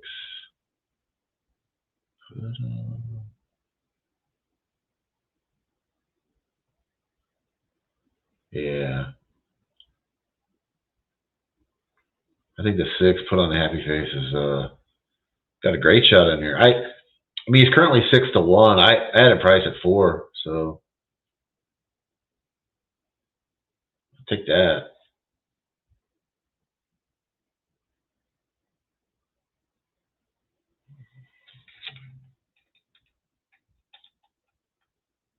Make it 92. Yeah, yeah. Sometimes, especially under like that 6-1 mark, a lot of things that I like they get CAWs. But on the other side of the coin, I've noticed a lot of the horses I like that are 10-1. At that 0 seconds or 0 minutes to go, they kind of pop up higher. So it's not all bad. A lot of people really don't like the CWs, but I feel like the people that are bitching the most about the CWs are playing shorter prices, and they're just getting hammered right at the end. Whereas, like if you're going for like 10-1s and higher, if you like those, or do the work to find those, you'll. I think it's actually you get overpaid compared to what you did like maybe 10 years ago for the same type of horses. All right, we're off at Aqueduct. That's kind of what the like stats say, or the data. Let's take a look at Woodbine, and I'll call the stretch at Woodbine a little later. I'll call the stretch at Aqueduct. I mean, we'll take a look at Woodbine.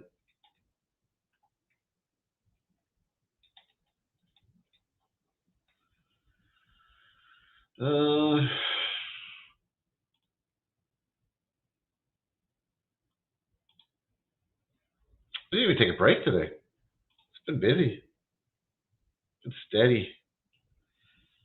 The one at Woodbine looks okay. I mean, he's short priced in my opinion, so I don't know if I'll actually get around to betting him, but he does qualify. He's right around where I priced him. He's 2-1. I actually priced him slightly lower, maybe 9-5 ish. The 2 horse currently 9-5. I priced this horse slightly under that, so you could make the mathematical case to bet both those kind of shorter price horses here at Woodbine. I don't think I would, especially taking both of them. But that's kind of what I saw. I think it's between those two. If you wanted to like slam an exacta box, maybe that's not really my game. Um,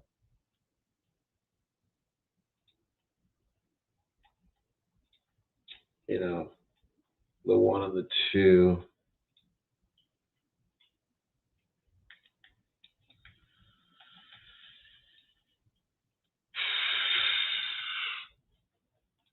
But the math wouldn't be so bad for that. Anyway, so we got sorry about Aqueduct stretch drive here. You got the 3 Starlight Dancer's going to win. Looks like the 6 is going to run second. I feel like this is a replay though. It's running in slow motion. 3-6. Looks like 3-6. Yeah, 3-6. That was a replay. Dang, I thought the 6 was a good bet there. Put on a happy face. It's right there. A little of that second-itis again today. They are in the gate and they are off at Woodbine, race 6. Brings us to 8 minutes to Los Al, race 1. Los Al, race 1.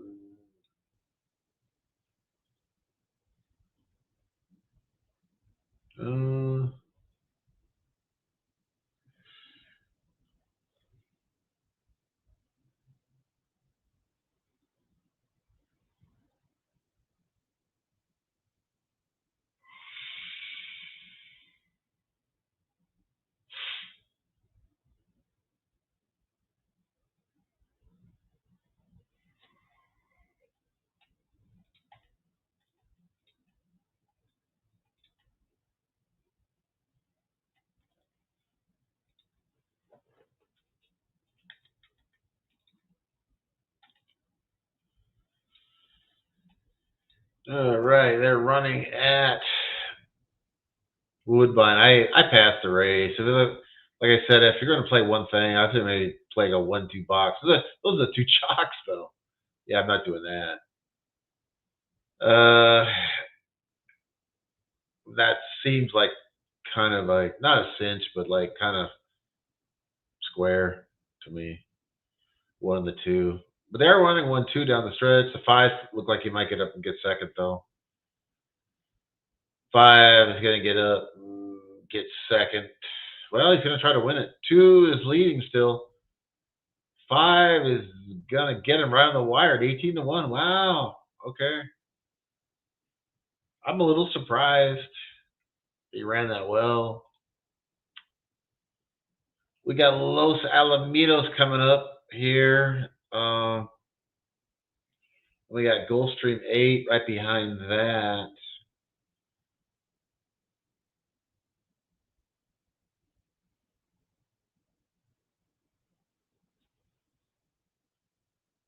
Let's see.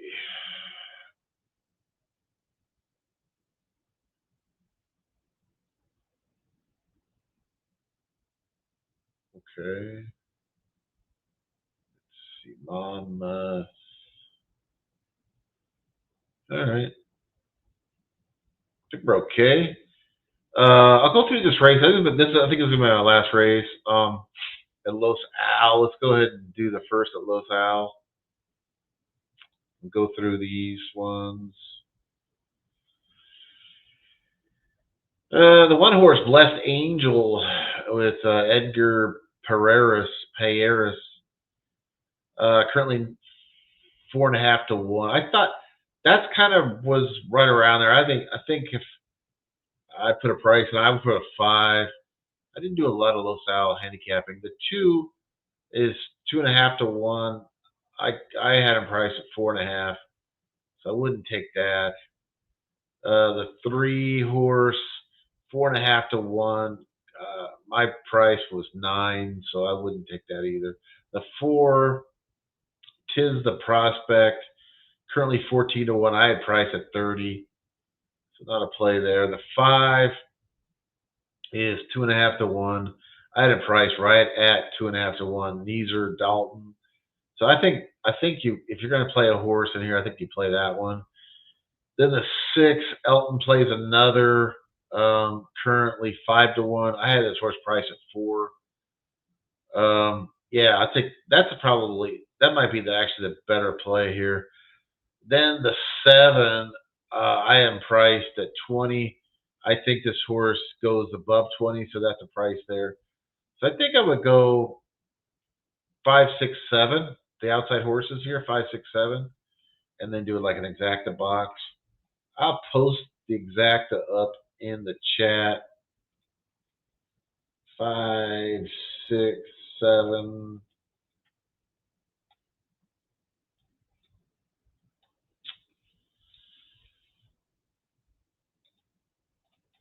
Five, 6, 7 at Los Alamitos Racecourse. The 2.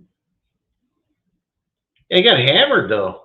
That's the problem. I don't dislike him. I dislike his price, Dan. I just think it was. I think 2-1 is insane on that horse. That's all. Did I? Do I think he's got a shot? I don't think he deserves to be the favorite. I think the 5 is better than him. Would I have him in for second? Maybe. I got the 1, 2, and 6 all kind of the same price. Cat. I'm just saying, just from that standpoint, I think the 2 is short in that relationship because the 1, like I said, the 1, 2, and 6, I have basically the same price. If I can get 6-1 on the 6 versus 2-1 on the 2, yeah, I know that's just math. I don't. That's just kind of the way I see it. That's the way I priced it. But is the 2 got some upside. Yeah, yeah. I mean, for sure, for sure. Like I said earlier. I don't know if you heard me. There's a lot of hype about the. I'm on the wrong track, but the 4th race at Los Al, the Baffert's got a horse. The 6th, the first timer. It's at Sedan. I think they spent 3 or 4 million on this horse, on the 6th. A lot of hype there. But to me, and that's and the other thing on that horse we're talking about last night was Rispoli comes back after, I think he's been off for 4 or 5 months. It's his first mount. So to me, if that horse is going to be like even money or something like that, I mean, or even less probably, I think you have to. I think I have to play against. I mean, I don't know, but yeah, yeah, it's a lot of hype. Yeah, I agree, man. I think that and the other people were saying, commenting, well, why would you get a $3 million horse and then running him at Los Al? You know what I mean? Because and no knock against Los Al the surface, but you're talking like a $50,000, and we've seen Churchill maiden specials be 120. You know, $120,000 purse. So we'll see when it comes up here. We can talk about it next week, but all right, I'm gonna take off. I appreciate everyone that came in the chat. Fat Wally, Dan, of course, John Egan. We had Bruce in here earlier. We had Dennis Garcia also, Andrea. I saw you. Some other people. Yeah, so John Egan for sure. Saw him. Good luck with your sports picks, John. And good luck to everybody, really, if continue on to play this Churchill card. But I am out of here. I'll be back tomorrow, though. I'll be back tomorrow